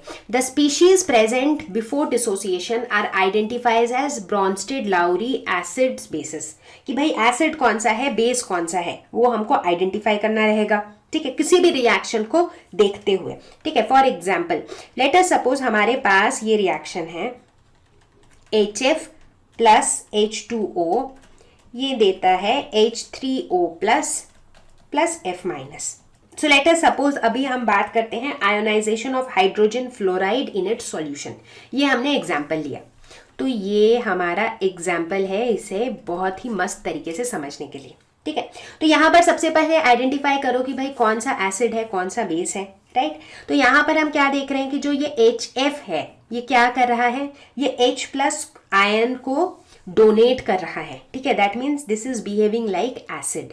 ठीक है, तो ये मेरा एसिड है, और ये क्या है, H2O जो है ये H प्लस को एक्सेप्ट कर रहा है, तो ये बिहेव कर रहा है as a base.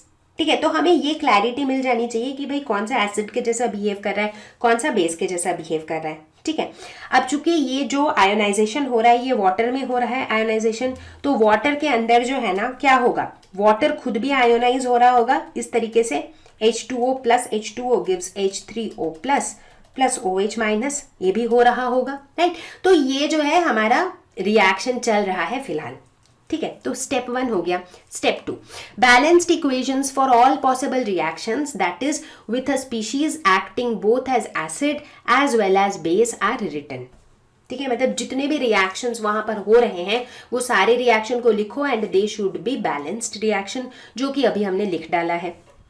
Step number 3, reaction with the higher Ka is identified as the primary reaction and the other one is subsidiary reaction। ठीक है, अभी जैसे यहाँ पर हमने 2 रिएक्शंस लिखे हैं। ठीक है, तो जो पहला रिएक्शन है इसका जो Ka का वैल्यू है, मतलब जो आयोनाइजेशन कांस्टेंट का वैल्यू है, दैट इज 3.2 इंटू 10⁻⁻⁴।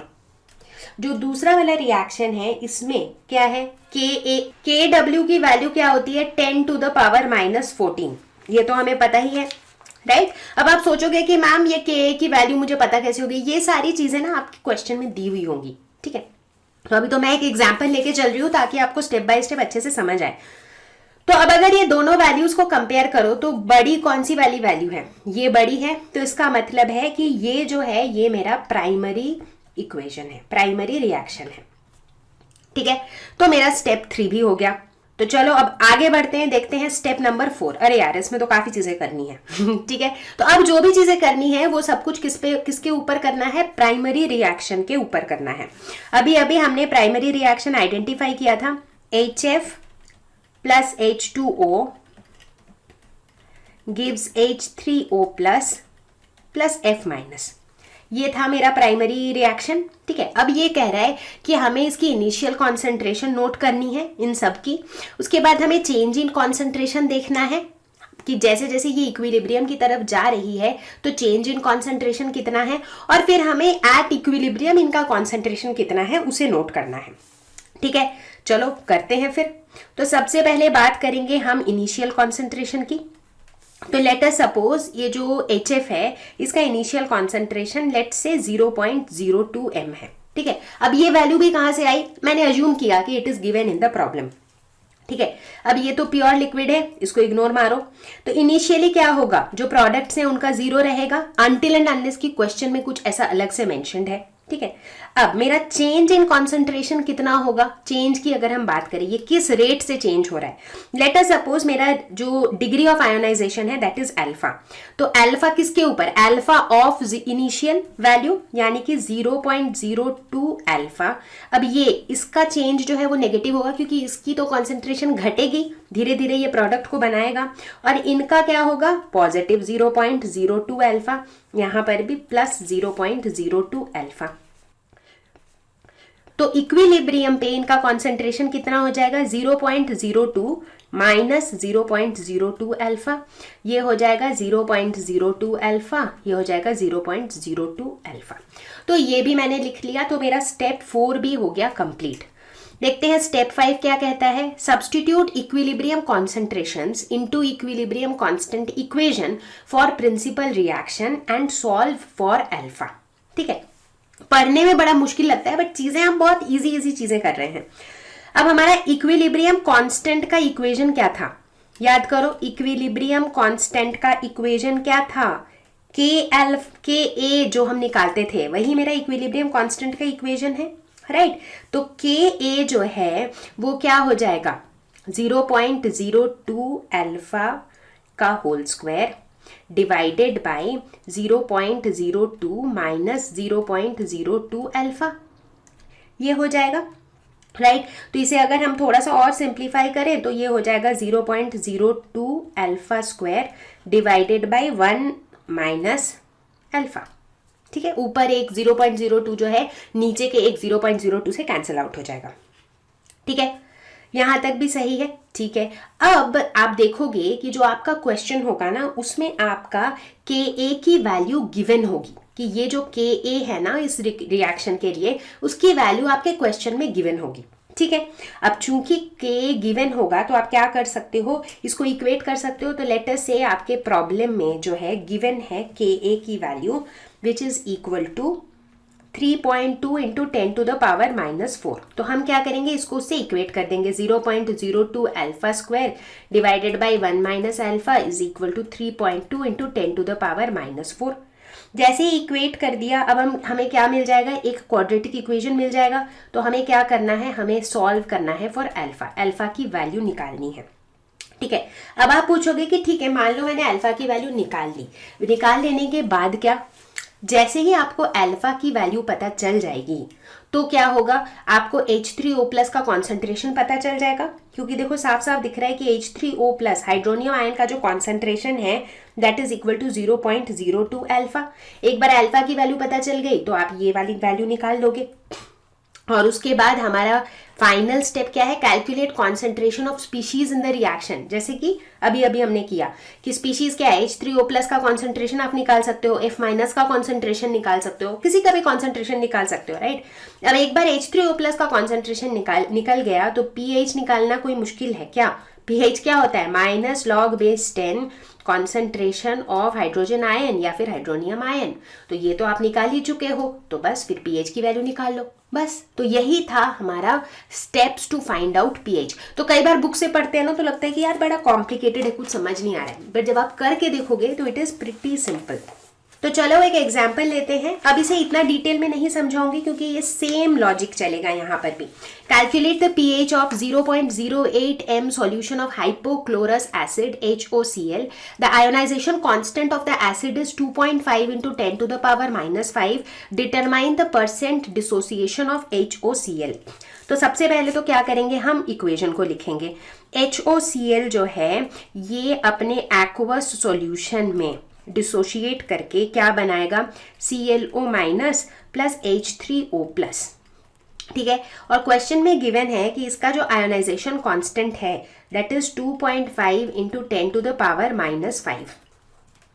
ठीक है, तो ये जो है ये मेरा प्राइमरी रिएक्शन हो जाएगा क्योंकि जो दूसरा रिएक्शन होगा दैट इज H2O का आयोनाइजेशन, जिसका ionization constant is 10 to the power -14।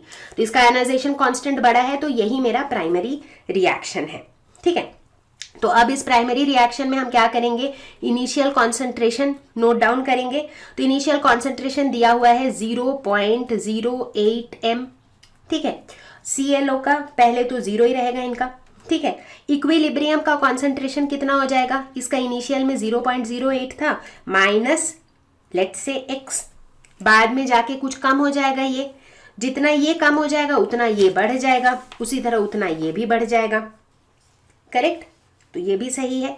तो अब यहां से हम क्या लिख सकते हैं, जो मेरा आयोनाइजेशन कांस्टेंट है Ka वो क्या हो जाएगा, x into x divided by 0.08 minus x, ये हो जाएगा। ठीक है, लेकिन क्वेश्चन में क्या गिवन है, अच्छा क्वेश्चन में क्या गिवन है उससे भी पहले अब इसे जो है हम थोड़ा सा सिंप्लीफाई करेंगे। तो भाई देखो यहाँ पर जो मेरा डिसोसिएशन कांस्टेंट है ना, उसकी वैल्यू काफ़ी छोटी है, तो वो वैल्यू ऑलरेडी काफ़ी छोटी है, तो ये जो छोटा सा जो चेंज है ना x, ये x पे एक बहुत छोटी वैल्यू है, तो x इज़ वेरी स्मॉल। चूंकि वेरी स्मॉल है तो 0.08 माइनस एक्स को हम क्या एज्यूम कर सकते हैं, 0.08। थोड़ा कैलकुलेशन में आराम हो जाएगा यार। तो ये के ए क्या हो जाएगा, एक्स स्क्वायर डिवाइडेड बाई 0.08। अब अकॉर्डिंग टू क्वेश्चन के ए की जो वैल्यू हमने निकाली वो ये है, एक्स स्क्वायर बाई 0.08, और जो दिया हुआ है वो ये है 2.5 इंटू 10 टू द पावर -5। तो यहाँ से हम x की वैल्यू निकाल सकते हैं, तो x आ जाएगा, कैलकुलेशन तो यार आप खुद से कर लोगे, x will be equal to 1.4 into 10 to the power -3। अब एक बार x निकल गया, अब मुझे क्या निकालना है, अब मुझे निकालना है pH की वैल्यू। तो pH क्या हो जाएगा, pH is minus log of concentration of H3O+। ठीक है, अब H3O+ का कॉन्सेंट्रेशन कितना है, x, तो ये हो जाएगा minus log of x, that is 1.4 into 10 to the power -3। ठीक है, अब log of a into b को कैसे लिखते हैं, log of a plus log of b। तो ये सारी चीज़ें आप खुद से कर लोगे, इस तरह का एक कैलकुलेशन मैंने पहले भी किया था। तो फाइनली आपका जो आंसर है वो ये आ जाएगा। तो ये हो जाएगा आपके pH, सॉल्यूशन का pH। अब इस क्वेश्चन में परसेंट डिसोसिएशन भी पूछा गया कि कितना परसेंटेज डिसोशिएट हो रहा है।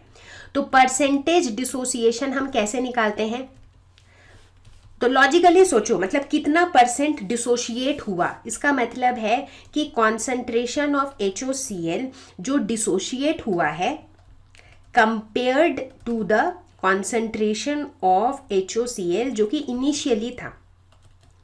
और चूंकि यहाँ पे परसेंटेज निकालना है तो इसको मल्टीप्लाई कर देंगे 100 से। तो कितना डिसोशिएट हुआ है, देखो डिसोशिएट होने के बाद इक्विलिब्रियम पे इतना बच गया था, इसका मतलब डिसोशिएट कितना हुआ था, x, और इनिशियल कितना था 0.08 इंटू 100। अब x की वैल्यू तो हमने ऊपर निकाल ही रखी है 1.4 इंटू 10 टू द पावर -3, वो वैल्यू डाल दो तो ये कैलकुलेट करोगे तो आ जाएगा 1.76%। ये जितने भी न्यूमेरिकल्स मैं सॉल्व कर रही हूँ ये बहुत हाई फाई लेवल के नहीं है, इसीलिए नहीं है ताकि आपको पहले बेसिक्स क्लियर हो जाए। तो जब भी ये वीडियो आप देख रहे हो उसके बाद इन क्वेश्चंस को एक बार खुद से भी सॉल्व करो। तो जिस तरह से हमने वीक एसिड्स का आयोनाइजेशन देखा, ठीक उसी तरह से अब बारी है आयोनाइजेशन ऑफ वीक बेसिस की। तो यहाँ पर हम आयोनाइजेशन कांस्टेंट को लिखते हैं Kb से, जहाँ पर जो मेरा सबस्क्रिप्ट B है दैट स्टैंड्स फॉर बेस। तो जिस तरह वीक एसिड का किया था ठीक उसी तरह हम ionization constant of weak base भी निकालते हैं, जो कि यहाँ पर क्या हो जाएगा, concentration of M+ into concentration of OH- divided by concentration of MOH। ठीक है, बिल्कुल सेम लॉजिक है जैसे हमने Ka निकाला था, और उसी लॉजिक से अगर और आगे बढ़ेंगे तो हमें Kb की भी वैल्यू मिल जाएगी C∝² डिवाइडेड बाई 1 - अल्फा। और उसी तरह अगर और आगे बढ़ेंगे तो पोटेंशियल वाले pH वाले स्केल में Pkb will be equal to minus log base 10 Kb। तो चलो एक एग्जाम्पल देखते हैं। Calculate the pH of solution formed on mixing 0.2 m NH4Cl and 0.1 m NH3. The pOH of ammonia solution is 4.75. ठीक है, तो सबसे पहले ये आइडेंटिफाई करना पड़ेगा कि यहाँ पर रिएक्शन में हो क्या रहा है। तो बेसिकली हम NH3 और NH4Cl को मिक्सअप कर दे रहे हैं, करेक्ट। तो जब हम ऐसा कर रहे हैं तो हो क्या रहा है, NH3 जो है ये आयोनाइज हो रहा है in presence of water obviously, और ये बना रहा है NH4+ प्लस OH-। ठीक है, तो ये मेरा रिएक्शन चल रहा है। अब क्वेश्चन में दिया हुआ क्या है, क्वेश्चन में POH दिया हुआ है, तो हमें क्या पता है कि पोटेंशियल ऑफ Kb, Pkb क्या होता है, माइनस लॉग Kb, करेक्ट। तो Kb को अगर मुझे निकालना हो, ionization constant of the base अगर मुझे निकालना हो, तो Kb क्या हो जाएगा 10 टू द पावर -Pkb। ऐसा क्यों होगा, दोनों तरफ एंटी लॉग ले लोगे तो एंटी लॉग ऑफ -Pkb हो जाएगा 10 टू द पावर -Pkb। इस तरह का कैलकुलेशन भी पहले किया है हमने, ठीक है। तो ये क्या हो जाएगा, this will be equal to 10 to the power, अब देखो क्वेश्चन में दिया हुआ है कि POH इज 4.75। POH क्या है, OH इज बेसिकली बेस, तो दिस इज PKB। ठीक है, तो ये हो जाएगा 10 टू द पावर माइनस 4.75 और इसकी वैल्यू आ जाएगी 1.77 into 10 to the power minus 5 m। तो ये हमने क्या निकाल लिया, ionization constant of the base निकाल लिया। ठीक है, तो अब वापस जाते हैं हम अपने रिएक्शन पे। ठीक है, वापस फोकस करें इस रिएक्शन पे और यहाँ पर लिखें इनका इनिशियल और इक्विलिब्रियम वाला कॉन्सेंट्रेशन, वही वाला प्रोसेस फॉलो करेंगे। तो इनिशियल कॉन्सेंट्रेशंस की अगर हम बात करें तो NH3 इनिशियली कितना दिया हुआ है, NH3 है 0.1 m, तो ये है 0.1 m। ठीक है, H2O को तो इग्नोर मारेंगे, प्योर लिक्विड है। NH4 प्लस कितना दिया हुआ है 0.2, तो ये 0.2 है और OH माइनस इनिशियली कितना है 0 है। ठीक है, अब देखते हैं कि इक्विलिब्रियम पर क्या हो जाएगा, बाद में जाकर क्या हो जाएगा। ये जो रिएक्टेंट है इसका कॉन्सेंट्रेशन कम होगा, जो प्रोडक्ट बन रहे हैं उनका कॉन्सेंट्रेशन उतना ही बढ़ जाएगा, राइट। तो यहाँ से इसको इन कॉन्सेंट्रेशंस को देखते हुए KB की वैल्यू क्या हो जाएगी 0.2 plus x into x divided by 0.1 minus x, product के कॉन्सेंट्रेशंस डिवाइडेड बाई रिएक्टेंट के कॉन्सेंट्रेशन। बट अभी हमने कैलकुलेट किया था KB का value which is 1.77 into 10 to the power minus 5, यानी कि इसको हम 1.77 into 10 to the power minus 5 से इक्वेट कर सकते हैं, राइट। कैलकुलेशन थोड़ा सा सिंपल करेंगे, जैसा कि हमें पता है x काफ़ी स्मॉल है, तो इसीलिए हम कह सकते हैं कि 0.2 प्लस x को हम अप्रॉक्सीमेटली ले लेंगे 0.2, 0.1 माइनस x को हम अप्रॉक्सीमेटली ले लेंगे 0.1। ठीक है, तो ऐसा करने से मेरा ये इक्वेशन कैसा बन जाएगा 0.2 इंटू एक्स, क्योंकि 0.2 प्लस एक्स की जगह 0.2 लिख दिया, divided by 0.1 is equal to 1.77 into 10 to the power minus 5। तो x की वैल्यू हो जाएगी 1.77 into 10 to the power minus 5 divided by 2 which is equal to 0.88 into 10 to the power minus 5। ये मेरी x की वैल्यू निकल गई। अब अगर x की वैल्यू निकल गई तो concentration of OH minus ion क्या है, concentration of OH minus ion is x which is equal to 0.88 into 10 to the power minus 5। ठीक है, तो OH का कॉन्सेंट्रेशन हमें मिल गया। अच्छा, हमें क्या पता है KW ionic product of water क्या होता है, H प्लस का कॉन्सेंट्रेशन इंटू OH माइनस का कॉन्सेंट्रेशन। ठीक है, तो यहाँ से हम कह सकते हैं कि H प्लस का concentration is equal to KW divided by OH minus का कॉन्सेंट्रेशन। ठीक है, तो इसको हम क्या लिख सकते हैं, इसको KW हमारा कांस्टेंट वैल्यू होता है 10 to the power minus 14, right. OH minus हमने अभी निकाला 0.88 into 10 to the power minus 5, तो इसकी वैल्यू निकल के कितनी आ जाएगी, if you calculate this will be 1.12 into 10 to the power minus 9। ये क्या हुआ H प्लस का कॉन्सेंट्रेशन, pH क्या हो जाएगा माइनस लॉग H प्लस का कॉन्सेंट्रेशन, तो यानी कि minus log 1.12 into 10 to the power minus 9। वापिस इसको वैसे ही करेंगे, log a into log b को log a plus log b ऐसे जैसे सॉल्व करेंगे तो ये आ जाएगा 8.95। तो इस तरीके से हम pH ऑफ द सॉल्यूशन निकालेंगे।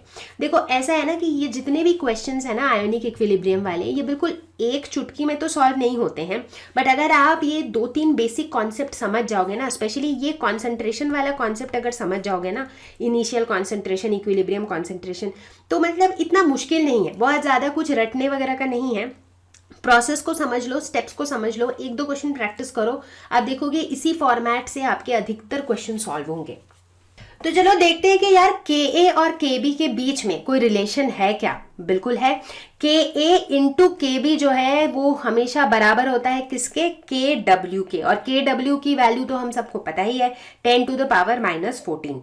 ठीक है, अब देखो यहां से हम एक और रिलेशन डिड्यूस कर सकते हैं इन दोनों के बीच में, और वो क्या है, अगर हम दोनों तरफ लॉग ले लें तो ये क्या हो जाएगा, log of Ka Kb is equal to log of Kw। अब दोनों तरफ अगर मैं माइनस साइन डाल दूं तो क्या हो जाएगा, minus log Ka plus minus log Kb, यानी कि minus log Kb is equal to minus log Kw। Minus log Ka क्या हो जाएगा, Pka, माइनस लॉग Kb क्या हो जाएगा, PKB and minus log KW क्या हो जाएगा, PKW। ठीक है, अब PKW की वैल्यू क्या होती है, माइनस लॉग KW, यानी कि minus log 10 to the power -14, यानी कि माइनस ऑफ -14 लॉग 10, यानी कि +14। तो basically PKA plus PKB is equal to 14। ये कुछ बेसिक रिलेशंस हैं जो आपको पता होने चाहिए, क्योंकि ये ना जगह जगह पे काम आता है, क्वेश्चंस के न्यूमेरिकल्स के बीच बीच में भी ये काम आ जाते हैं। तो बच्चा पार्टी, अब हम एक नई मजेदार कॉन्सेप्ट सीखेंगे जो कि है पॉलीबेसिक एसिड और पॉली एसिडिक बेस। अब आप सोचोगे कि ये क्या हो गया, इसमें एसिड भी आ गया, बेस भी आ गया, पॉली भी आ गया, पता नहीं क्या हो रहा है, बड़ा कंफ्यूजन है। बट कंफ्यूजन है नहीं, एक्चुअली सिंपल है। अब एसिड क्या होता है, जो H+ दे, जो H+ रिलीज करे। अब कुछ एसिड्स ऐसे होते हैं जिसके अंदर एक से ज्यादा H+ होते हैं देने के लिए, ठीक है, तो उन्हें हम कहते हैं पॉलीप्रोटिक एसिड, क्योंकि उसमें एक से अधिक प्रोटॉन है देने के लिए, और चूंकि उसमें से हम एक से अधिक प्रोटॉन्स निकाल के हम उनसे बेसिस बना सकते हैं, कॉन्जुगेट बेसिस, इसीलिए उन्हें पॉलीबेसिक एसिड भी कहा जाता है। ठीक है, जैसे कि सल्फ्यूरिक एसिड H2SO4 होता है, जैसे H3PO4 फॉस्फोरिक एसिड H3 होता है, ऑक्सैलिक एसिड, इस तरह के कुछ एसिड्स हैं जिसके अंदर एक से ज़्यादा प्रोटॉन होते हैं, जिसकी वजह से उसे ना हम बार बार आयोनाइज कर सकते हैं मल्टीपल नंबर ऑफ टाइम्स। तो जब पहला प्रोटॉन निकाला उनमें से, तो उसका जो आयोनाइजेशन कांस्टेंट होता है उसे हम कहते हैं फर्स्ट आयोनाइजेशन कांस्टेंट, दूसरा वाले को कहेंगे second ionization constant, third ionization constant and so on. ठीक है, अब जो एसिड के अंदर दो बार हम उसे आयनाइज कर सकते हैं, मतलब बेसिकली उनके पास अगर 2 प्रोटॉन है रिलीज करने के लिए, हम उसे कहेंगे डाइबेसिक एसिड। उससे भी 3 है ट्राइबेसिक एसिड, बहुत सारे हैं पॉलीबेसिक एसिड। ठीक है, ठीक इसी तरीके से it is the वाइसा versa for base. तो बेस मतलब जो एक से ज्यादा H+ आयंस ले सकता है, वो क्या हो गया, पॉली एसिडिक बेस। अब यहाँ पर हम एक बहुत इंटरेस्टिंग चीज़ नोट करते हैं। हम ये देखते हैं कि जो हायर ऑर्डर आयोनाइजेशन कांस्टेंट होते हैं, they are smaller than the lower order ionization constant. बोलने का मतलब कि जैसे जो थर्ड आयोनाइजेशन कांस्टेंट है वो सेकेंड ऑर्डर आयोनाइजेशन कांस्टेंट से छोटा है, जो फोर्थ आयोनाइजेशन कांस्टेंट है वो थर्ड आयोनाइजेशन कांस्टेंट से छोटा है, एंड सो ऑन। तो जैसे जैसे मेरा ऑर्डर बढ़ रहा है वैसे वैसे जो मेरा आयोनाइजेशन कांस्टेंट है उसकी वैल्यू कम हो जा रही है। आयोनाइजेशन कांस्टेंट की वैल्यू कम होने का मतलब क्या है, आयोनाइजेशन कांस्टेंट की अगर वैल्यू कम हो रही है, इसका मतलब रिएक्शन का जो फॉरवर्ड डायरेक्शन में जाने की पॉसिबिलिटी है वो कम हो रही है। जब K की वैल्यू बहुत ज़्यादा होती है, इसका मतलब reaction is almost completing, right. लेकिन जब K की वैल्यू बहुत कम होती है, इसका मतलब रिएक्शन का फॉरवर्ड डायरेक्शन में जाना मतलब डिफिकल्ट होता जा रहा है, राइट। तो ऐसा क्यों होता है? ऐसा इसलिए होता है क्योंकि जब हम किसी भी एसिड से, किसी भी पॉलीप्रोटिक एसिड से पहला H+ निकालते हैं, तब वो जो एसिड है ना वो न्यूट्रल होता है। For example let's say H2SO4 neutral है, उसमें से मैंने एक H+ निकाला। ठीक है, निकालना बहुत ज़्यादा मुश्किल नहीं था। ठीक है, अब एक बार एक प्रोटॉन निकल गया, अब क्या हुआ, मेरा जो H2SO4 था अब वो H2SO4 नहीं रहा, अब वो क्या बन गया, HSO4 माइनस। मतलब अब उसमें जो है वो एक नेगेटिवली चार्ज्ड मॉलिक्यूल बन गया। तो अब इस नेगेटिवली चार्ज्ड मॉलिक्यूल से एक H+ निकालना काफ़ी मुश्किल है, क्योंकि H+ और उस नेगेटिव चार्ज में अट्रैक्शन रहेगा, राइट। तो अब जो है मेरा जॉब और डिफिकल्ट हो गया। इसका मतलब रिएक्शन का फॉरवर्ड डायरेक्शन में जाना थोड़ा दिक्कत हो गया। तो as a result ionization constant की वैल्यू थोड़ी कम हो गई। अब अगर कोई ऐसा एसिड हो जो तीसरी बार आयोनाइज हो रहा है, तो इसका मतलब उसका जो नेगेटिव चार्ज है वो 2- है, राइट। अब मुझे अगर एक H+ निकालना है तो मेरा टास्क और डिफिकल्ट हो गया। तो एज अ रिजल्ट अब आयोनाइजेशन कांस्टेंट की वैल्यू और कम हो जाएगी, राइट। तो इसी लॉजिक के वजह से जैसे जैसे हम हायर ऑर्डर आयोनाइजेशन कांस्टेंट को देखते हैं तो उनकी वैल्यूज स्मॉलर होती जाती हैं। चलो एक एग्जाम्पल देखते हैं। The first ionization constant of H2S is 9.1 into 10 to the power -8. Calculate the concentration of HS- ion in its 0.1 molar solution. If the second dissociation constant of H2S is 1.2 into 10 to the power -13, calculate the concentration of S2-. ठीक है, तो यहाँ पर हो क्या रहा है ionisation हो रहा है H2S का। तो H2S आयोनाइज होके क्या बनाएगा, H plus plus HS minus. ठीक है, तो अगर हम वही इनिशियल कॉन्सेंट्रेशन वाला फंडा लगाएं तो इनिशियली यहाँ पर कितना है, लेट अस सपोज हम इनिशियल कॉन्सेंट्रेशन की बात कर रहे हैं, तो इनिशियली ये कितना है 0.1 मोलर। ठीक है, ठीक है, इनिशियली ये कितने हैं 0। बात अगर हम इक्विलिब्रियम की करें तो ये हो जाएगा 0.1 माइनस एक्स और ये बढ़ जाएंगे बाई एक्स। ठीक है, अब हम बात करते हैं फर्स्ट आयोनाइजेशन कांस्टेंट की, जिसे हम डिनोट करते हैं Ka1 से। तो ये क्या हो जाएगा, concentration of H plus into concentration of HS minus divided by concentration of H2S। तो ये कितना हो जाएगा, x into x that is x square divided by 0.1 minus x. ठीक है, अब Ka1 फर्स्ट आयोनाइजेशन कांस्टेंट दिया हुआ है 9.1 into 10 to the power minus 8 is equal to x square divided by 0.1 minus x. अब वही हम सिंप्लीफाई करेंगे इसको, 0.1 माइनस एक्स को हम क्या ले सकते हैं, 0.1 ले सकते हैं because x is very small. तो उस एजम्पशन से मेरा x क्या हो जाएगा, x हो जाएगा root over 9.1 into 10 to the power minus 8 into 0.1। तो x की वैल्यू हो जाएगी 9.54 into 10 to the power minus 5। ठीक है, तो एक बार x की वैल्यू पता चल गई तो देखो HS माइनस का कॉन्सेंट्रेशन कितना है, x है, तो concentration of HS minus will be equal to 9.54 into 10 to the power minus 5m। ठीक है, तो हमने HS माइनस आयन का कॉन्सेंट्रेशन निकाल लिया। अब हमें निकालना है H2 माइनस का कॉन्सेंट्रेशन, यानी कि अब हमें क्या कंसिडर करना है, second ionization, second level of ionization. तो चलो सेकेंड लेवल ऑफ आयोनाइजेशन में क्या होगा, पहले आयोनाइज होके बना था HS माइनस, अब ये जो है फर्दर आयोनाइज होके बनाएगा H plus plus H2 minus. ठीक है, तो इसका अब हम सिर्फ इस इक्वेशन पर फोकस करेंगे। तो HS माइनस का इनिशियल कॉन्सेंट्रेशन कितना हो जाएगा, जो हमने यहाँ पर निकाला। ठीक है, क्योंकि उसके बाद हो रहा है ना ये वाला आयोनाइजेशन, तो यानी कि अब अगर हम इनिशियल की बात करें तो HS माइनस का है 9.54 into 10 to the power minus 5m, और इनका कितना है, H प्लस का कितना है, H प्लस का भी उतना ही होगा, क्योंकि देखो यहाँ पर HS माइनस एक्स था तो H प्लस भी x था, तो बेसिकली H प्लस का concentration was equal to HS minus, तो इसका भी हो जाएगा 9.54 into 10 to the power minus 5। H2 minus का इनिशियली 0 है।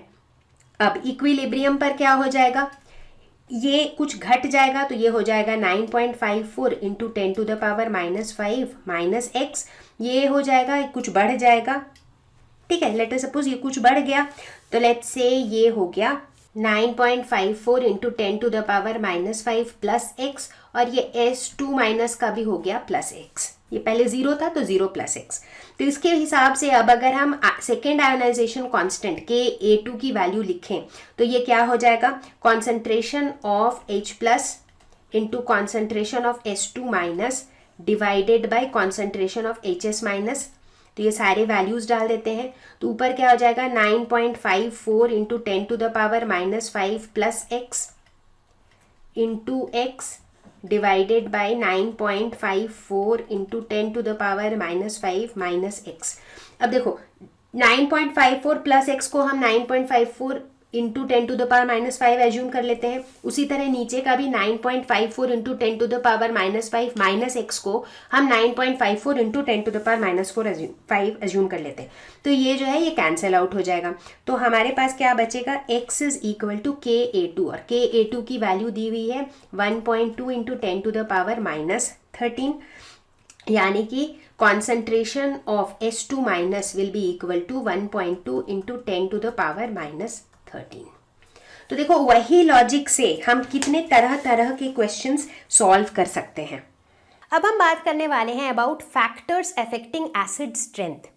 कोई भी एसिड कितना इजीली या किस एक्सटेंट तक डिसोशिएट करेगा, ये दो चीज़ों पर डिपेंड करता है, एक तो बॉन्ड स्ट्रेंथ और दूसरा बॉन्ड पोलैरिटी। ठीक है, तो सबसे पहले बात करते हैं बॉन्ड स्ट्रेंथ की।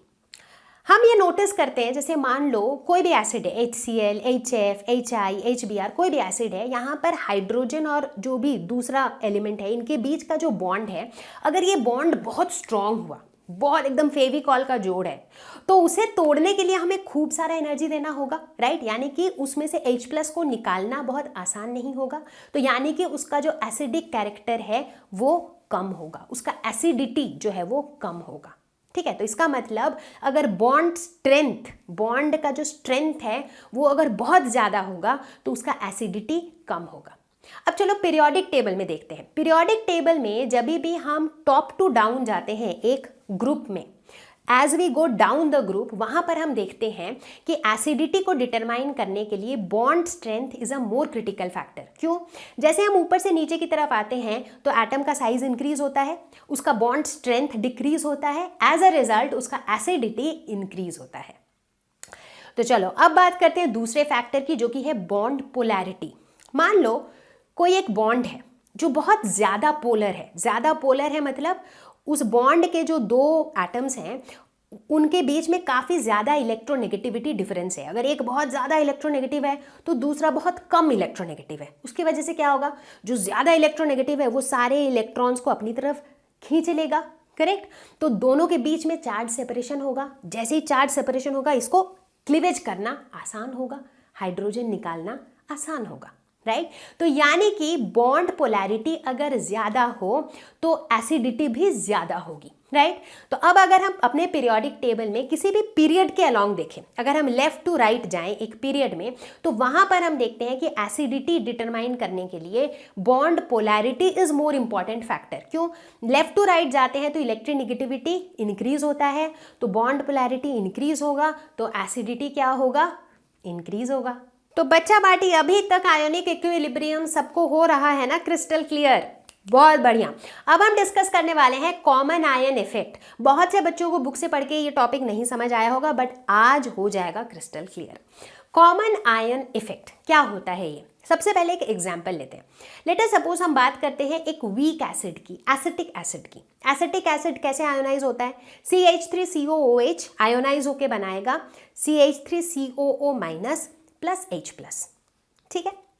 अब मान लो मैंने इसमें कुछ ऐसा ऐड कर दिया, कोई भी ऐसा एक सामान ऐड कर दिया जिसके अंदर एक ऐसा आयन है जो यहाँ पर भी प्रेजेंट है। यहाँ पर कौन कौन से आयन है? H+ है और क्या है? CH3COO- है। अब मैंने कुछ ऐसा ऐड कर दिया इसमें जिसके अंदर H+ है, तो क्या हुआ? मैंने क्या किया बेसिकली? मैंने बेसिकली H+ आयन का कॉन्सेंट्रेशन बढ़ा दिया, ठीक है। इस इक्विलिब्रियम में अगर मैं H+ आयन का कॉन्सेंट्रेशन बढ़ा दूं तो क्या होगा? ले चैटेलियर्स प्रिंसिपल याद करो।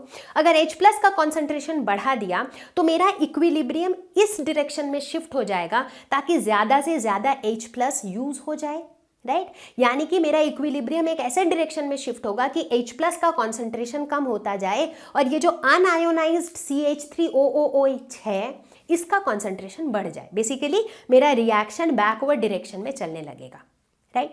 अब मान लो मैंने यहाँ पे कुछ ऐसा सामान ऐड कर दिया जिसके अंदर CH3COO- है। अब क्या होगा? अभी भी कुछ वैसा ही होगा ले चैटेलियर्स प्रिंसिपल के हिसाब से। चूंकि CH3COO- का हमने कॉन्सेंट्रेशन बढ़ा दिया है तो मेरा इक्विलिब्रियम ऐसे डायरेक्शन में शिफ्ट होगा कि ज़्यादा से ज़्यादा CH3COO- यूज्ड अप हो, यानी कि मेरा रिएक्शन बैकवर्ड डायरेक्शन में जाने लगेगा। तो कुल मिला के हो क्या रहा है? हो ये रहा है कि जब कभी भी मैं कोई ऐसा सामान ऐड कर रही हूँ जिसके अंदर कोई कॉमन आयन हो, जैसे कि अगर यहाँ पे H+ आयन था, मैंने कुछ ऐसा ऐड किया जिसमें H+ आयन हो तो H+ दोनों में कॉमन हो गया। या फिर मैंने कुछ ऐसा सामान ऐड किया जिसमें CH3COO- है तो यानी कि CH3COO- दोनों में कॉमन हो गया। तो अगर मैंने कोई ऐसा सामान ऐड किया जिसमें एक कॉमन आयन है तो इस केस में हम नोटिस करते हैं कि जो हमारा इक्विलिब्रियम है वो शिफ्ट हो जाता है as per Le Chatelier's principle, and this shift in equilibrium is called common ion effect. घबराना बिल्कुल भी नहीं है क्योंकि कॉमन आयन इफेक्ट के ऊपर बेस्ड हम तरह तरह के न्यूमेरिकल्स, क्वेश्चंस सब कुछ करेंगे। अगर इस वीडियो में सारे कवर नहीं भी करेंगे क्वेश्चंस तो इसके बाद हमारा इक्विलिब्रियम का जो न्यूमेरिकल्स वाला वीडियो आएगा उसके अंदर तो डेफिनेटली हर वैरायटी के क्वेश्चंस होंगे। अमेजिंग। तो अब हमारा अगला टॉपिक है बफर सॉल्यूशन। इसके बारे में हम बहुत ज़्यादा डिटेल में बातें नहीं करेंगे, लेकिन ये ज़रूर जानेंगे कि बफर सॉल्यूशन होते क्या हैं। क्या आपने नोटिस किया है कि बहुत सारे ऐसे चीज़ें होती हैं जिनका एक स्पेसिफिक पीएच वैल्यू होता है। फॉर एग्जाम्पल अगर हम ब्लड की बात करें तो ब्लड का एक स्पेसिफिक पीएच वैल्यू होता है और उसका वही वैल्यू रहना बहुत ज़रूरी होता है हमारे सारे प्रोसेसेस के लिए, राइट। नॉट जस्ट ब्लड, जैसे यूरिन, ब्लड, इन सब की एक स्पेसिफिक पीएच वैल्यू होती है। तो बफर सॉल्यूशंस ऐसे सॉल्यूशन होते हैं जो अपने पीएच के वैल्यू के चेंज को रेजिस्ट करते हैं, यानी कि वो अपने पीएच का वैल्यू को एक फिक्स्ड वैल्यू पे कांस्टेंट रखते हैं और किसी भी तरह का अगर उन्हें लगता भी कि पीएच चेंज हो रहा है बिकॉज ऑफ सम फैक्टर्स, तो वो उसे रेजिस्ट कैसे करते हैं? बाई एडिंग सम एसिड और बेस, मतलब एसिड बेस कुछ ऐड करके ना दे इंश्योर कि उनका पीएच वैल्यू जो है वो हमेशा कांस्टेंट रहे। तो इस तरह के सॉल्यूशन को हम बफर सॉल्यूशन कहते हैं। अब बफर सॉल्यूशन बहुत टाइप के होते हैं, जैसे strong acid buffer, weak acid buffer, strong base buffer, weak base buffer, बहुत टाइप के होते हैं। तो फिलहाल इस लेवल पर हम इसे इतना डिटेल में डिस्कस नहीं करेंगे। आप हायर क्लासेस में अगर आप केमिस्ट्री लेते हो तो वहां पर आप बफर सॉल्यूशंस को और डिटेल में पढ़ोगे। तो बच्चा पार्टी फाइनली हम पहुंच चुके हैं इस लेसन के आखिरी छोटे से प्यारे से टॉपिक पर, जो कि है सॉल्युबिलिटी इक्विलिब्रियम। अब ये सॉल्युबिलिटी इक्विलिब्रियम क्या है? ऑब्वियसली कुछ तो सॉल्युबिलिटी से लिंक्ड है। हम देखते हैं कि कुछ ऐसे आयनिक सॉलिड्स होते हैं जो पानी में हाईली सॉल्युबल होते हैं, एकदम आराम से पानी में मिक्स हो जाते हैं। दूसरी तरफ कुछ ऐसे होते हैं जो हार्डली वाटर में सॉल्युबल होते हैं, मतलब यूं समझ लो कि वो ऑलमोस्ट सॉल्युबल नहीं होते हैं, राइट। तो अब सोचने वाली बात यह है कि कौन सी ऐसी चीज़ है, कौन से ऐसे फैक्टर्स है जो ये डिटरमाइन करता है कि एक गिवन सॉल्ट एक गिवन सॉल्वेंट में सॉल्युबल होगा या नहीं। तो बेसिकली दो फैक्टर्स डिसाइड करते हैं। पहला तो lattice enthalpy of the salt. जो सॉल्ट है वो क्या है? सॉल्ट जो है वो एक लैटिस स्ट्रक्चर है, राइट। तो उसके अंदर जो आयन्स है, फॉर एग्जाम्पल अगर आप NaCl की बात करो तो वो एक लैटिस स्ट्रक्चर में अरेंज्ड होता है। तो Na+Cl- ये जो आयन्स है इन सब के आपस में एक फोर्स ऑफ अट्रैक्शन होता है जो उन्हें एक लैटिस में बांध के रखता है। तो उसे हम कहते हैं लैटिस एंथैल्पी, मतलब कितनी एनर्जी हमें देनी पड़े ताकि ये जो आयन्स हैं ये एक दूसरे के अट्रैक्शन को छोड़ करके उसे निकल के आए, लैटिस से निकल के आए, ठीक है। दूसरा होता है सॉल्वेशन एंथैल्पी। तो सॉल्वेशन एंथैल्पी जो है that is the interaction between the ions and the solvent, ठीक है। जैसे मान लो हमने एक सॉल्ट को पानी में डाला, तो सॉल्ट के अंदर जो आयंस हैं उन आयंस का और वाटर के जो पार्टिकल्स हैं उनके बीच का जो इंटरैक्शन है that is basically solvation enthalpy. तो अब आप खुद अपना दिमाग लगाओ, अगर एक सॉल्ट को एक सॉल्वेंट में डिसॉल्व होना है तो वो कब होगा? वो डिसॉल्व तब होगा जब उसका जो सॉल्वेशन एंथैल्पी है, मतलब जो आयन का पानी के साथ जो लगाव है वो जब ज्यादा होगा कंपेयर टू आयंस का आपस में जो लगाव है, तभी तो वो आपस का लगाव छोड़ के पानी में आ जाएगा और डिसॉल्व हो जाएगा, राइट। तो यानी कि केमिस्ट्री के टर्म्स में बात करें तो जब सॉल्वेशन एंथैल्पी इतना अधिक होगा कि it can overcome the lattice enthalpy, तभी जो है वो सॉल्ट उस सॉल्वेंट में सॉल्यूबल होगा, राइट। ये सबको समझ में आ गया? ठीक है, सिंपल था। अब हम ऐसा देखते हैं कि जब भी हम नॉन पोलर सॉल्वेंट यानी कि कोवेलेंट सॉल्वेंट की बात करते हैं, जैसे वाटर जो है ये एक पोलर सॉल्वेंट है, राइट। ये बेसिक चीजें आप सभी को पता होगी बाय नाउ। लेकिन जब हम एक कोवेलेंट सॉल्वेंट की बात करते हैं तो वहां पर हम क्या देखते हैं कि ये जो सॉल्वेशन एंथैल्पी की वैल्यू होती है ये बहुत कम होती है एंड एज अ रिजल्ट जो सॉल्ट्स होते हैं वो कोवेलेंट सॉल्वेंट्स में डिसॉल्व नहीं करते हैं। अब based upon the solubility level, अब जैसा कि यहाँ देख रहे हो कि एक टेबल बना दिया गया है कि कुछ सॉल्ट्स हैं जो हाईली सॉल्युबल, मतलब उनकी solubility is greater than 0.1 m। कुछ ऐसे हैं जो स्लाइटली सॉल्युबल, मतलब उनकी सॉल्युबिलिटी की जो रेंज है दैट इज बिटवीन 0.01 m और 0.1 m। और कुछ ऐसे हैं जो स्पेयरिंगली सॉल्युबल, मतलब वो हार्डली सॉल्युबल हैं, they are less than 0.01 m, ठीक है। तो जब हम इक्विलिब्रियम की बातें करेंगे बच्चों, तो हम कौन से वाले कैटेगरी की बात कर रहे हैं? बताओ बताओ बताओ, अब तो सब बता दोगे। ऑब्वियसली हम स्पेयरिंगली सॉल्यूबल वाले कैटेगरी की बात कर रहे हैं, क्योंकि जब वो बहुत कम सॉल्यूबल होंगे तभी ही तो वहां पर एक इक्विलिब्रियम बनेगा। किसके किसके बीच में बनेगा? जो अनडिसॉल्व्ड सॉल्ट रह गया है वो, और जो आयंस चले गए हैं सैचुरेटेड सॉल्यूशन में वो। इन दोनों के बीच में क्या बनेगा, एक इक्विलिब्रियम, और उसी इक्विलिब्रियम के बारे में अभी हम पढ़ रहे हैं इन सॉल्युबिलिटी इक्विलिब्रिया। और यहाँ पर भी हम एक कांस्टेंट की बात करेंगे, जैसे अभी तक हम आयोनाइजेशन कांस्टेंट की बात करते आए हैं, वैसे ही यहाँ पर भी हम एक कांस्टेंट की बात करेंगे जिसे हम कहते हैं सॉल्युबिलिटी प्रोडक्ट, और इसे हम डिनोट करते हैं K विथ SP। तो जो सबस्क्रिप्ट SP है that is for solubility product. तो चलो, जिस तरह से हमने हर जगह कांस्टेंट की बात करी है, आयनाइजेशन कांस्टेंट की, अब यहाँ पर हम बात करेंगे सॉल्युबिलिटी प्रोडक्ट कांस्टेंट की, जिसे हम डिनोट करते हैं KSP से। इसे सॉल्युबिलिटी प्रोडक्ट भी कहा जाता है, ठीक है। तो अगर हम इस इक्विलिब्रियम को देखें सैचुरेटेड सॉल्यूशन की, तो आपको क्या लगता है कि KSP क्या होगा? KSP will B concentration of Ba2+ into concentration of sulphate divided by concentration of sulphate. तो का जरूरत नहीं क्योंकि ये प्योर सॉलिड में है, तो ये हो जाएगा मेरा KSP, ठीक है।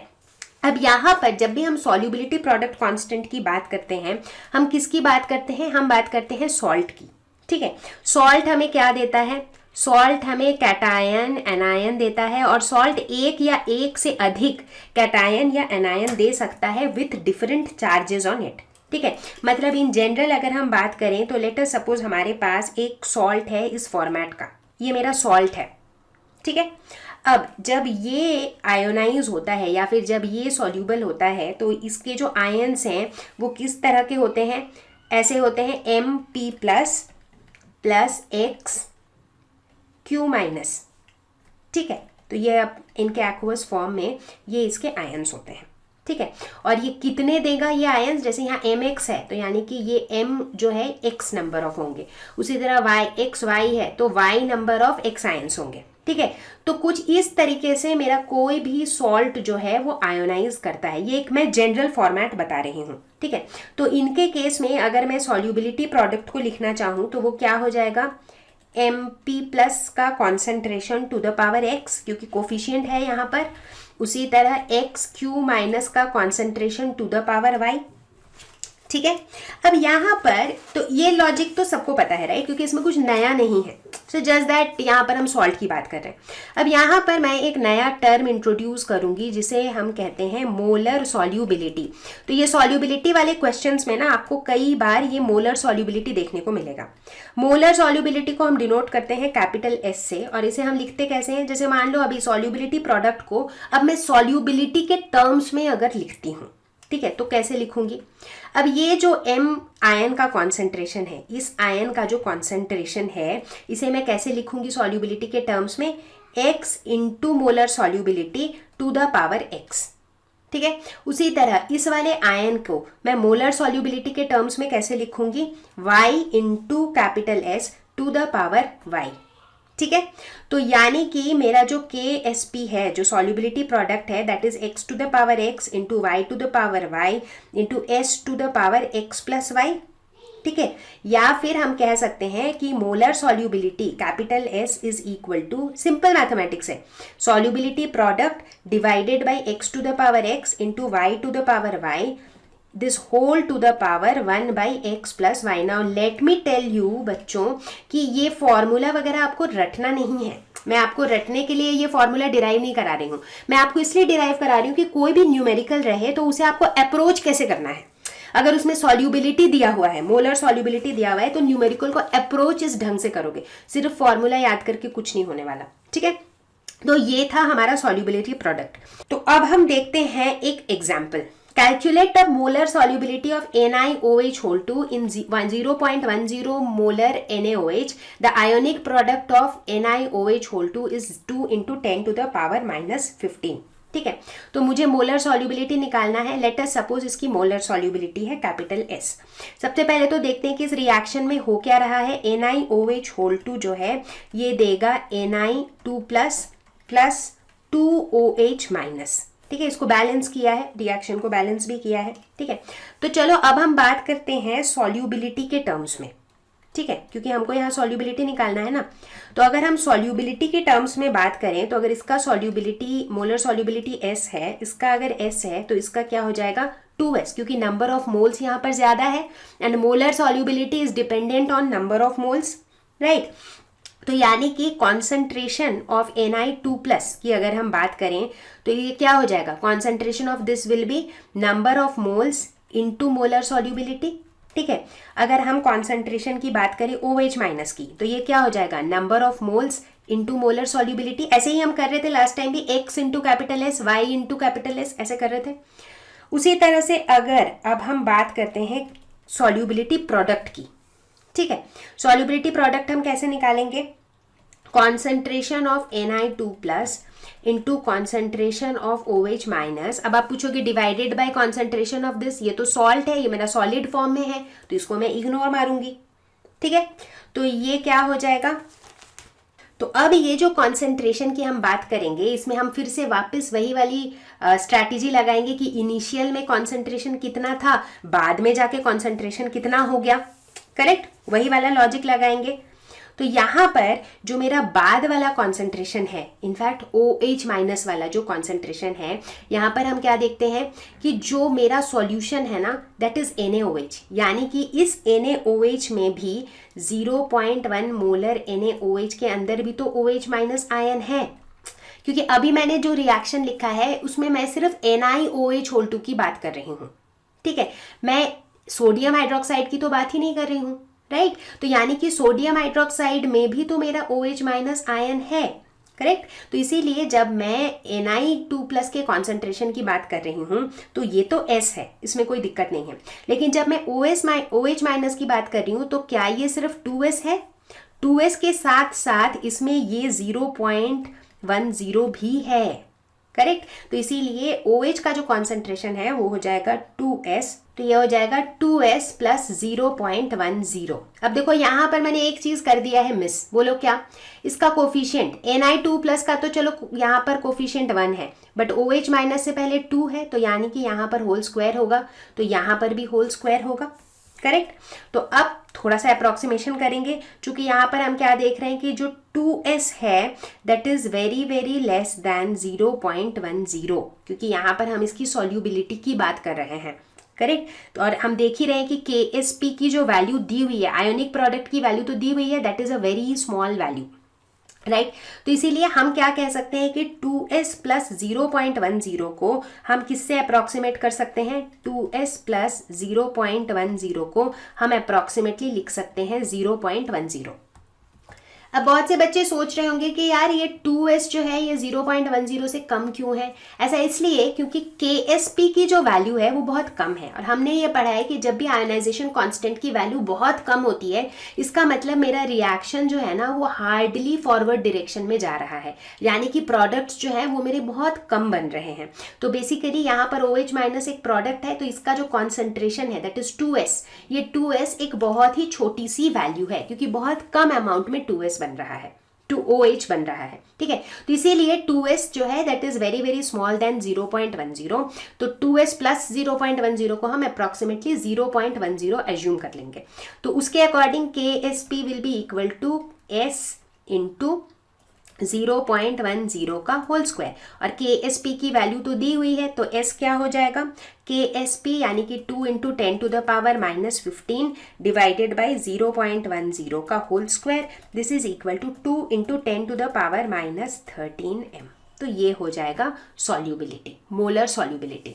तो बच्चा party, I hope you found this video useful, और इस वीडियो के बाद आपको क्या करना है, अगर आपके कॉन्सेप्ट हो गए हैं क्रिस्टल क्लियर तो आपको कमेंट्स में ये जरूर से लिखना है कि मैम कॉन्सेप्ट हुआ क्रिस्टल क्लियर, और साथ ही आपको ढेर सारे क्वेश्चंस खुद से प्रैक्टिस करने हैं, और जितने भी न्यूमेरिकल्स मैंने इस वीडियो के दौरान सॉल्व किए हैं वो सारे भी आपको खुद से सॉल्व करने हैं, that is very very important. और मैं आपको जल्दी ही मिलती हूँ अगले वीडियो के साथ जिसके अंदर हम इक्विलिब्रियम क्लास 11th केमिस्ट्री के ढेर सारे अलग अलग टाइप के न्यूमेरिकल सॉल्व करेंगे, जिसके आपके कॉन्सेप्ट्स फर्दर हो जाएंगे क्रिस्टल क्लियर। तो मैं जल्दी ही मिलती हूँ आप सबको, तब तक के लिए stay home, stay safe, take care, bye bye.